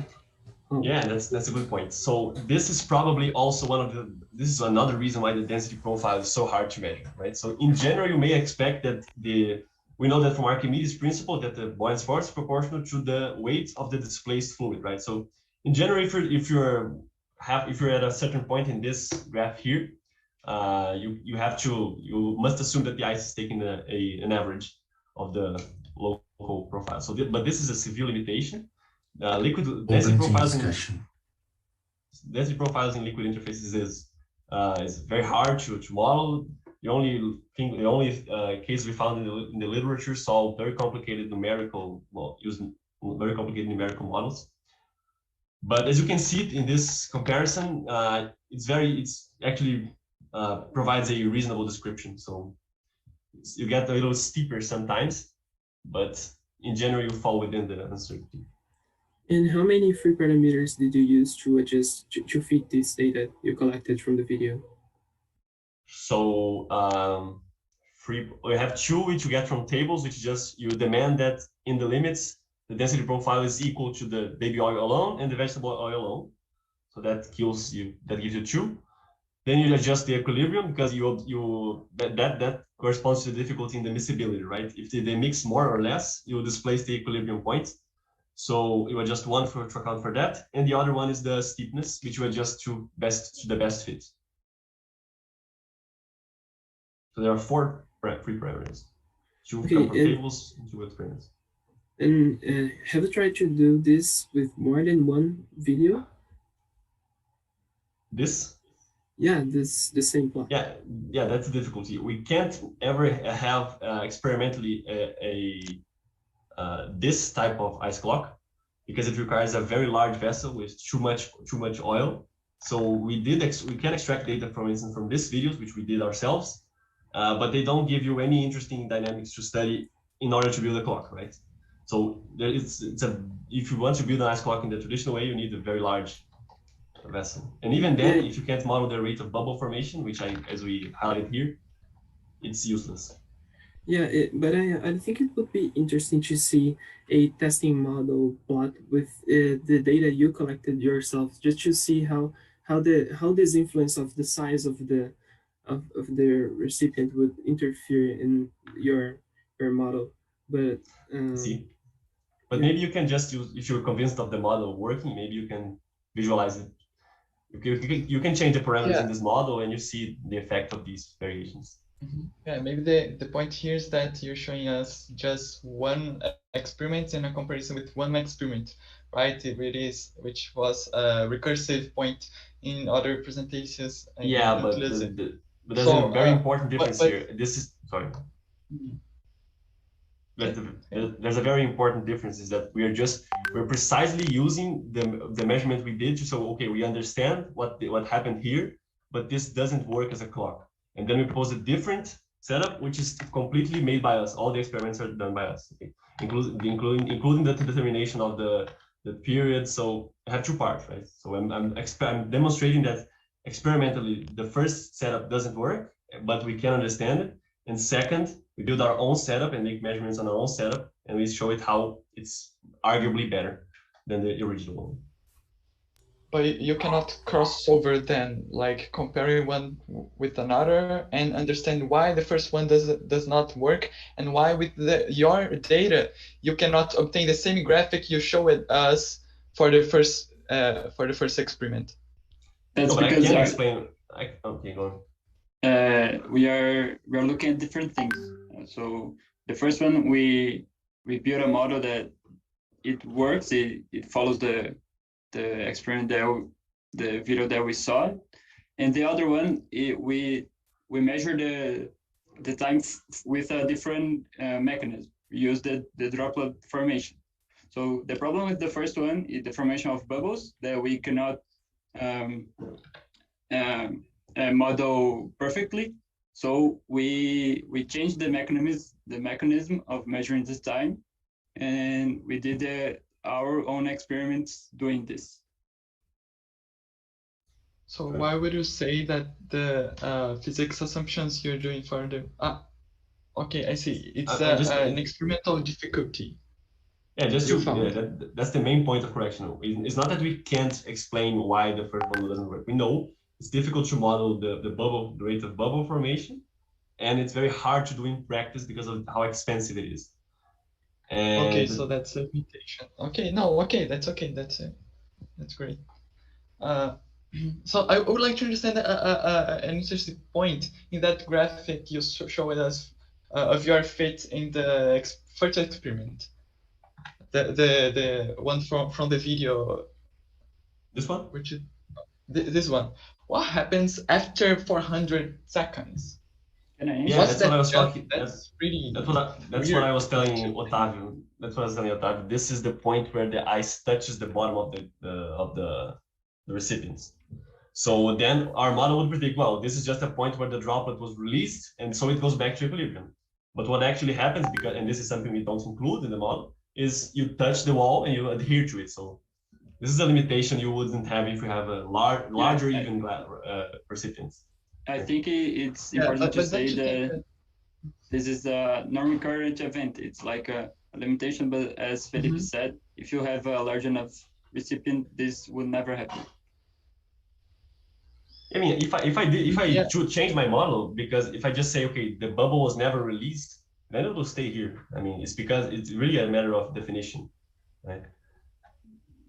Okay, for better understand that, the point you're showing, maybe don't show that end will be better for understanding your model and the relation with the dynamics of the system. See? Yeah, right. I think it's nice to discuss the limitations, presentation right? of data. Yeah, right. But it's nice to, it's a good way to show the limitations in our model, maybe, right? So okay, I'm making it explicit where it fails, and it fails when there's collisions against walls. So I think that's the point of keeping it here. We could easily include this in our model, as Philip said. Just doing the making that the droplet never leaves the surface of the ice. Felipe, just to clarify a point, isn't the hitting the walls also related to the longevity instead of just the heat transfer? So because I think these two features can contribute to the clock longevity. Did you consider this? Oh, then we come again to the big problem with the ice block, which is to increase the size of the reservoir is always better. Reporter's final remarks. I'm sorry. Okay, so I think the opposition team raised a lot of important issues, especially our discussion of longevity could certainly have been clearer. We could have stated it in terms of how much time it lasts, but that's kind of easy to calculate with the numbers we've shown. About the limitations of the model, I hope we have come to a clearer position. So, and in terms of optimization also, we introduced the notion that a larger reservoir, a larger recipient would be better as the vegetable oil approaches a thermal reservoir.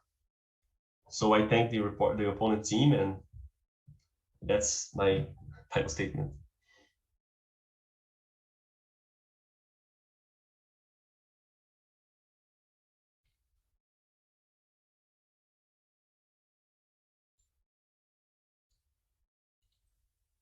Thank you. Sorry, my mic was closed. Questions from jury members. We have about 6 minutes. Professor Claudio. Okay, could you go back to your slides 7 and 8? There are graphs, and I didn't see scale. I didn't see this position height. That's the normalized. Is that? Yes, it's plotted as a fraction of the height of the liquid column. A fraction of the height. And the next slide is also as a fraction. Yes. There in the left. Okay, thanks. Now, a question for both teams, starting from the opponent, please. Is there a way that one can grow ice without bubbles? For me first, right? Yes. So I think in a controlled manner, or in a laboratory specialized in the same way that they grow crystals, it could be made an ice without bubbles. But I don't know. I think just by cooling it will be hard, because when the water molecules rearrange, it creates space in it, and this space will become bubbles. And I think just by cooling it, no, but using crystallography techniques, I don't know. Yeah, we actually ran into the same problem, because as maybe you saw, our experiments showed very much less bubbles than what the video showed. So this gives you the fact that there is a big difference there. And in fact, in the absence of bubbles, you don't even have the up and down movement, right? So in one limit, if you just stir the water a lot in the freezer, as it freezes, then you get a lot of gas inside the water. So so this is the other extreme case. And presumably, if you, depending on the temperature at which you freeze the water and how where you get it from, certainly you can produce ice without bubbles. And I think it's common practice for certain industries, such as maybe the beverage industry is a common practice. Just to complement, if without the bubbles, you'd still have the clock from the droplets, right? Yes, it goes down and back and down and back. Yeah. And okay, so a third question with respect to this, but I should pass on the word, is have you tried growing the ice inside the inside the oil. You mean by putting liquid water and then putting it on the freezer? Yeah, inside the oil, and then later breaking it apart, taking the ice. No, I haven't thought of it yet, but that's a good idea. But maybe it would be a bit hard because you need too much oil, right? You need it like a big recipient. You put it all in the freezer. It might be a little hard. Okay, shall we pass for the next jury member, Professor José Cervena? Thank you very much. Concerning the thermal heat reservoir, which would be better for precision? Lower temperature or a higher temperature as a reference, the temperature of the ice? It's a question for both teams, if they can comment on this. You're asking at what temperature should the oil be kept at? Yes, if it's a lower temperature is better than a higher temperature, or a temperature closer to the temperature of the ice, or a temperature far away. I mean, a higher temperature oil. Well, you have to look at how the specific heat changes as a function of the temperature of the oil, right? Knowing that oil has density, the density of the oil varies linearly with temperature. So as you increase temperature, you increase density, you might increase your heat capacitance, so your specific heats. Yeah, I think it's a question of balance, because the closer the temperature is from the temperature of the ice, the more longer the oscillations will be, because it will take more time for the water to absorb heat and falls and oscillate. So it will oscillate less times, but it will oscillate in a very long period of time.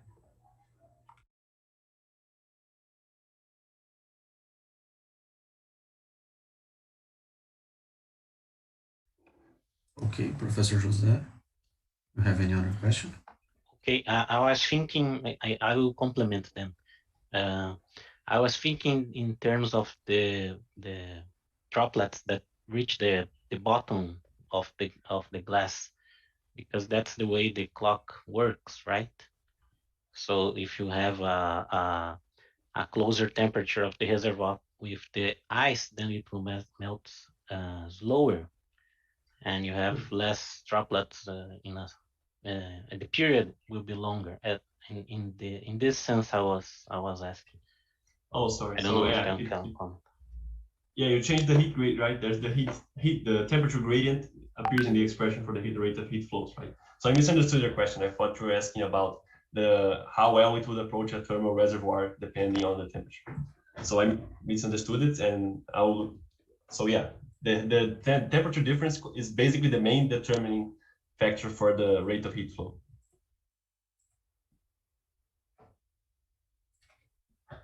Okay, now the jury members have 1 minute to. Professor Daiane, I'm sorry. Sorry, do you hear me? Yeah, yes, just we hear you. A technical question. Yes, exactly this slide. You estimated the heat of transfer by estimating the mass, right, of your droplet. No, the heat, we know the radius because of the surface tension, we determine the maximum radius, and that radius corresponds to a mass through the density, because it's spherical, right? Okay. So yeah, my concern is the longevity, the longevity of your experiment. When you have when you're melting this ice, then you reduce the droplet, right? I mean the ice cube. The ice cube, yes. Yeah, that's true. The good thing is the buoyancy and weight ratio doesn't change, even when you change the mass. It only depends on the relative density. But the longevity is in fact limited by the fusion of the ice. I think that's one of our conclusions. Longevity, yeah. That's why. But yeah, you're right. It is limited by that. Okay. Thank you. Thank you. All right. So now time for the jury members to decide their grades.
Okay, I just can see the grades from Professor Lucio.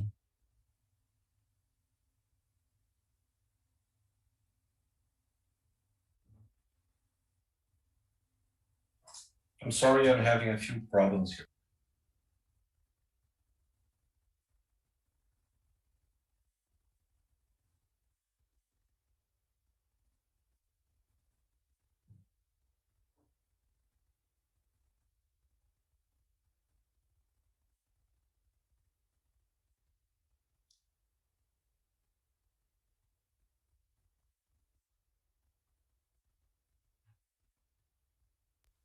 Did you receive it now? All right, now I receive it. So, the grades for the reporter team, UNICAMP. Carol, Professora Carol, 9. I'm sorry. I'll start again. The grades for the reporter team, UNICAMP. Professors. Carol, 9. Cláudio, 8. Diane, 8. Danton, 8. José, 9. Lúcio, 8. Márcio, 9. Ubirajara, 8. For the opponent team, USP, professors, Carol, 8. Cláudio, 8. Diane, 7. Danton, 7. José, 8. Lúcio, 9. Márcio, 8. Ubirajara, 8. Now we have some few minutes for remarks and comments about from the jury. Professor Cláudio, please. I think both teams did a great job. I really would just comment on, first of all, for a good clock, longevity doesn't play a role since this is a finite anyway, so it's the number of oscillations you want. So if you get, and the regularity of these oscillations. So if you get 5 oscillations at high temperature in a much shorter time, or 5 oscillations at a lower temperature in a much longer time, it doesn't matter. Both clocks are equivalent in that sense, right? But what you want is regularity. And I think I would really propose that you guys invest on the formation of the ice, right? To avoid the bubbles. I think the clock can still work. And I think it's a treatable problem. And the second thing is, have you thought about transparent balloon, to make your ice inside a transparent balloon with specific openings to control exactly the bubble size? I don't know if that would work. Not the bubble, the droplet. Just a suggestion. Congratulations, really nice. Both teams did fantastic jobs in identifying issues and very nice work. Thank you, Professor. Any other comments from the jury members? Professor José? To answer the question. Sorry, can I talk? Yes, Professor, please. Okay, I'd like to firstly congratulations to both teams. They did a very nice work in both the reporter and the opponent, and I like it the way they deviate the problem of the clock from the oscillations to the falling droplets, and maybe if you can, just as Professor Cláudio suggested, improve the ice formation, you can go back to this improving the clock with the oscillations. So it's a thing to work on until the next time. Okay. Thank you, Professor. Any other comments from jury members?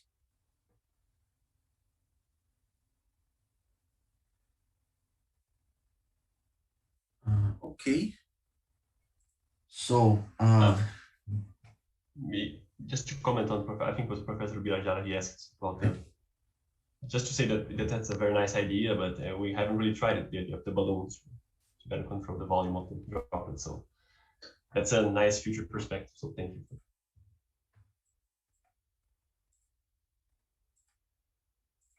Right. So, considering that that's the end of the third physics fight, congratulations to both teams. Please join me in congratulating them.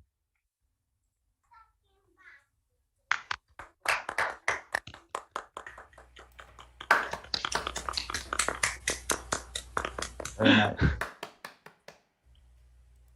We can present now the results of the 3 fights.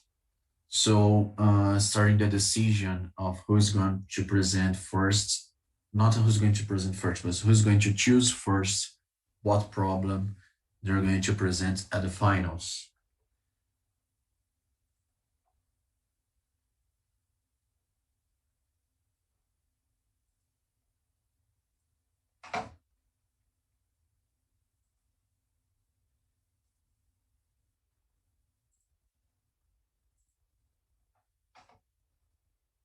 So the results of the 3rd fight is UNICAMP team with 44 points, USP team with 40 points. Congratulations. And now the results of the 3 fights before the finals are UNICAMP 136, USP 120. So the UNICAMP has is going to choose first what problem of the problem list they're going to present on the final.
I'll set up 3 minutes on the clock so you can, 2 minutes, sorry, on the clock so you can discuss.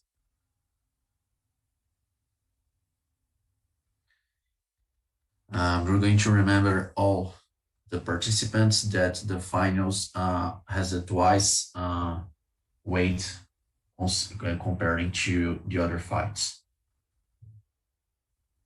So the final score from the finals can be from up 100 points. And physics fight up 50 points.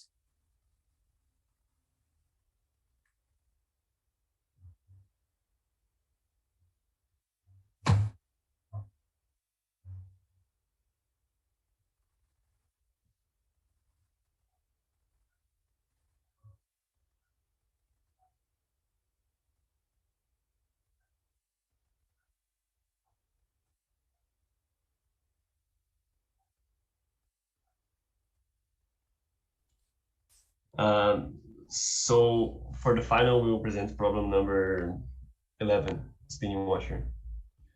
Okay, UNICAMP team problem number 11, spinning washer. So the USP team, apart from problem number 11, you can choose which are you going to present.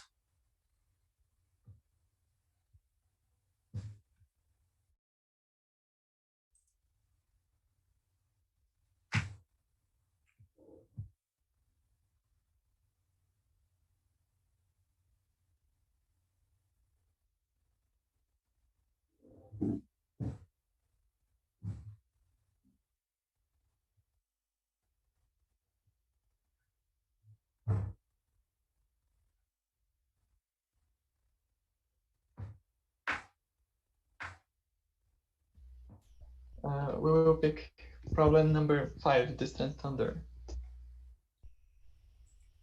All right, so problem number 5, distant thunder, is chosen by UNICAMP team, by USP team, sorry. Okay, these both problems will be the problems of the finals. So you can already start the opponent's presentations and to be ready to the final. Remember that it's twice as the weight of the regular physics fight. We have the timeouts as well.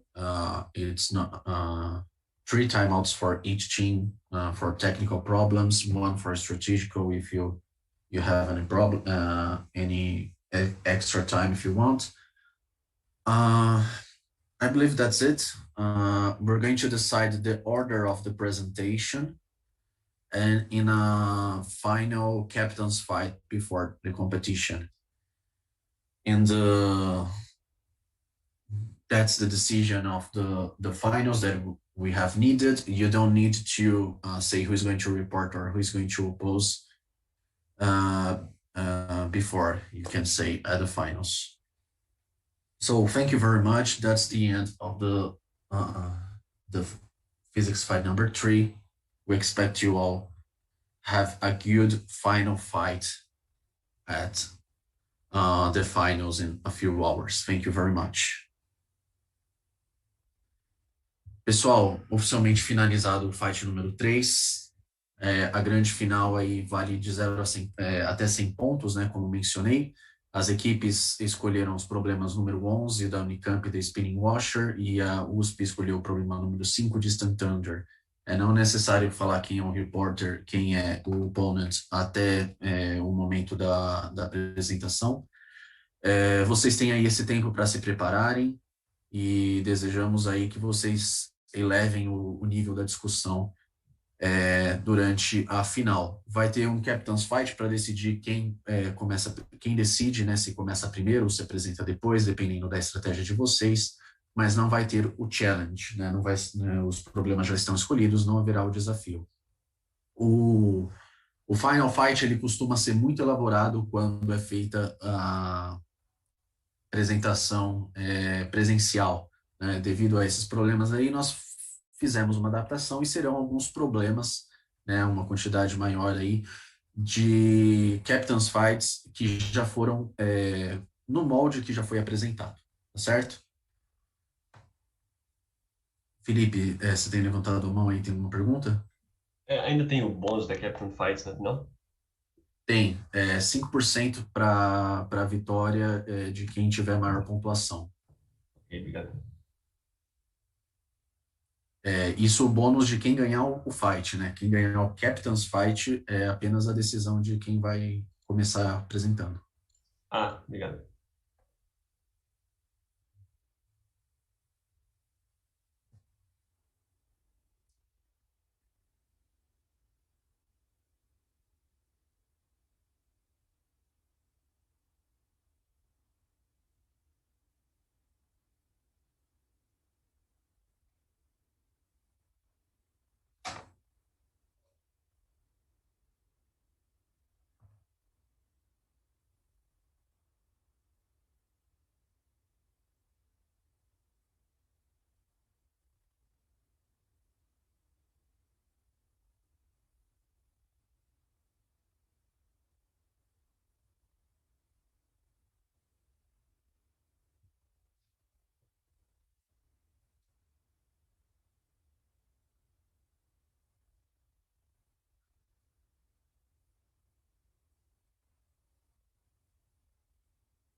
Um excelente fight. Peraí, eu acho que tivemos um problema aqui na transmissão ao vivo.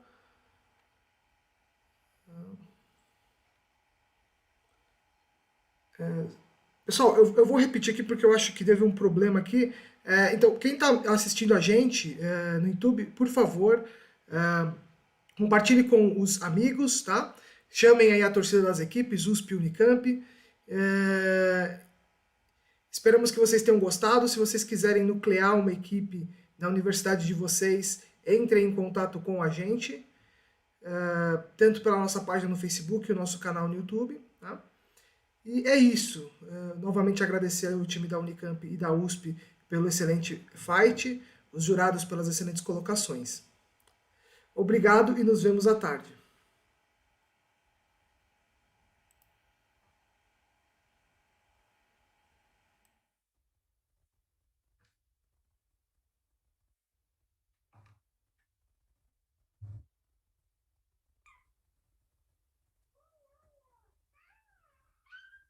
Encerrou a gravação do YouTube?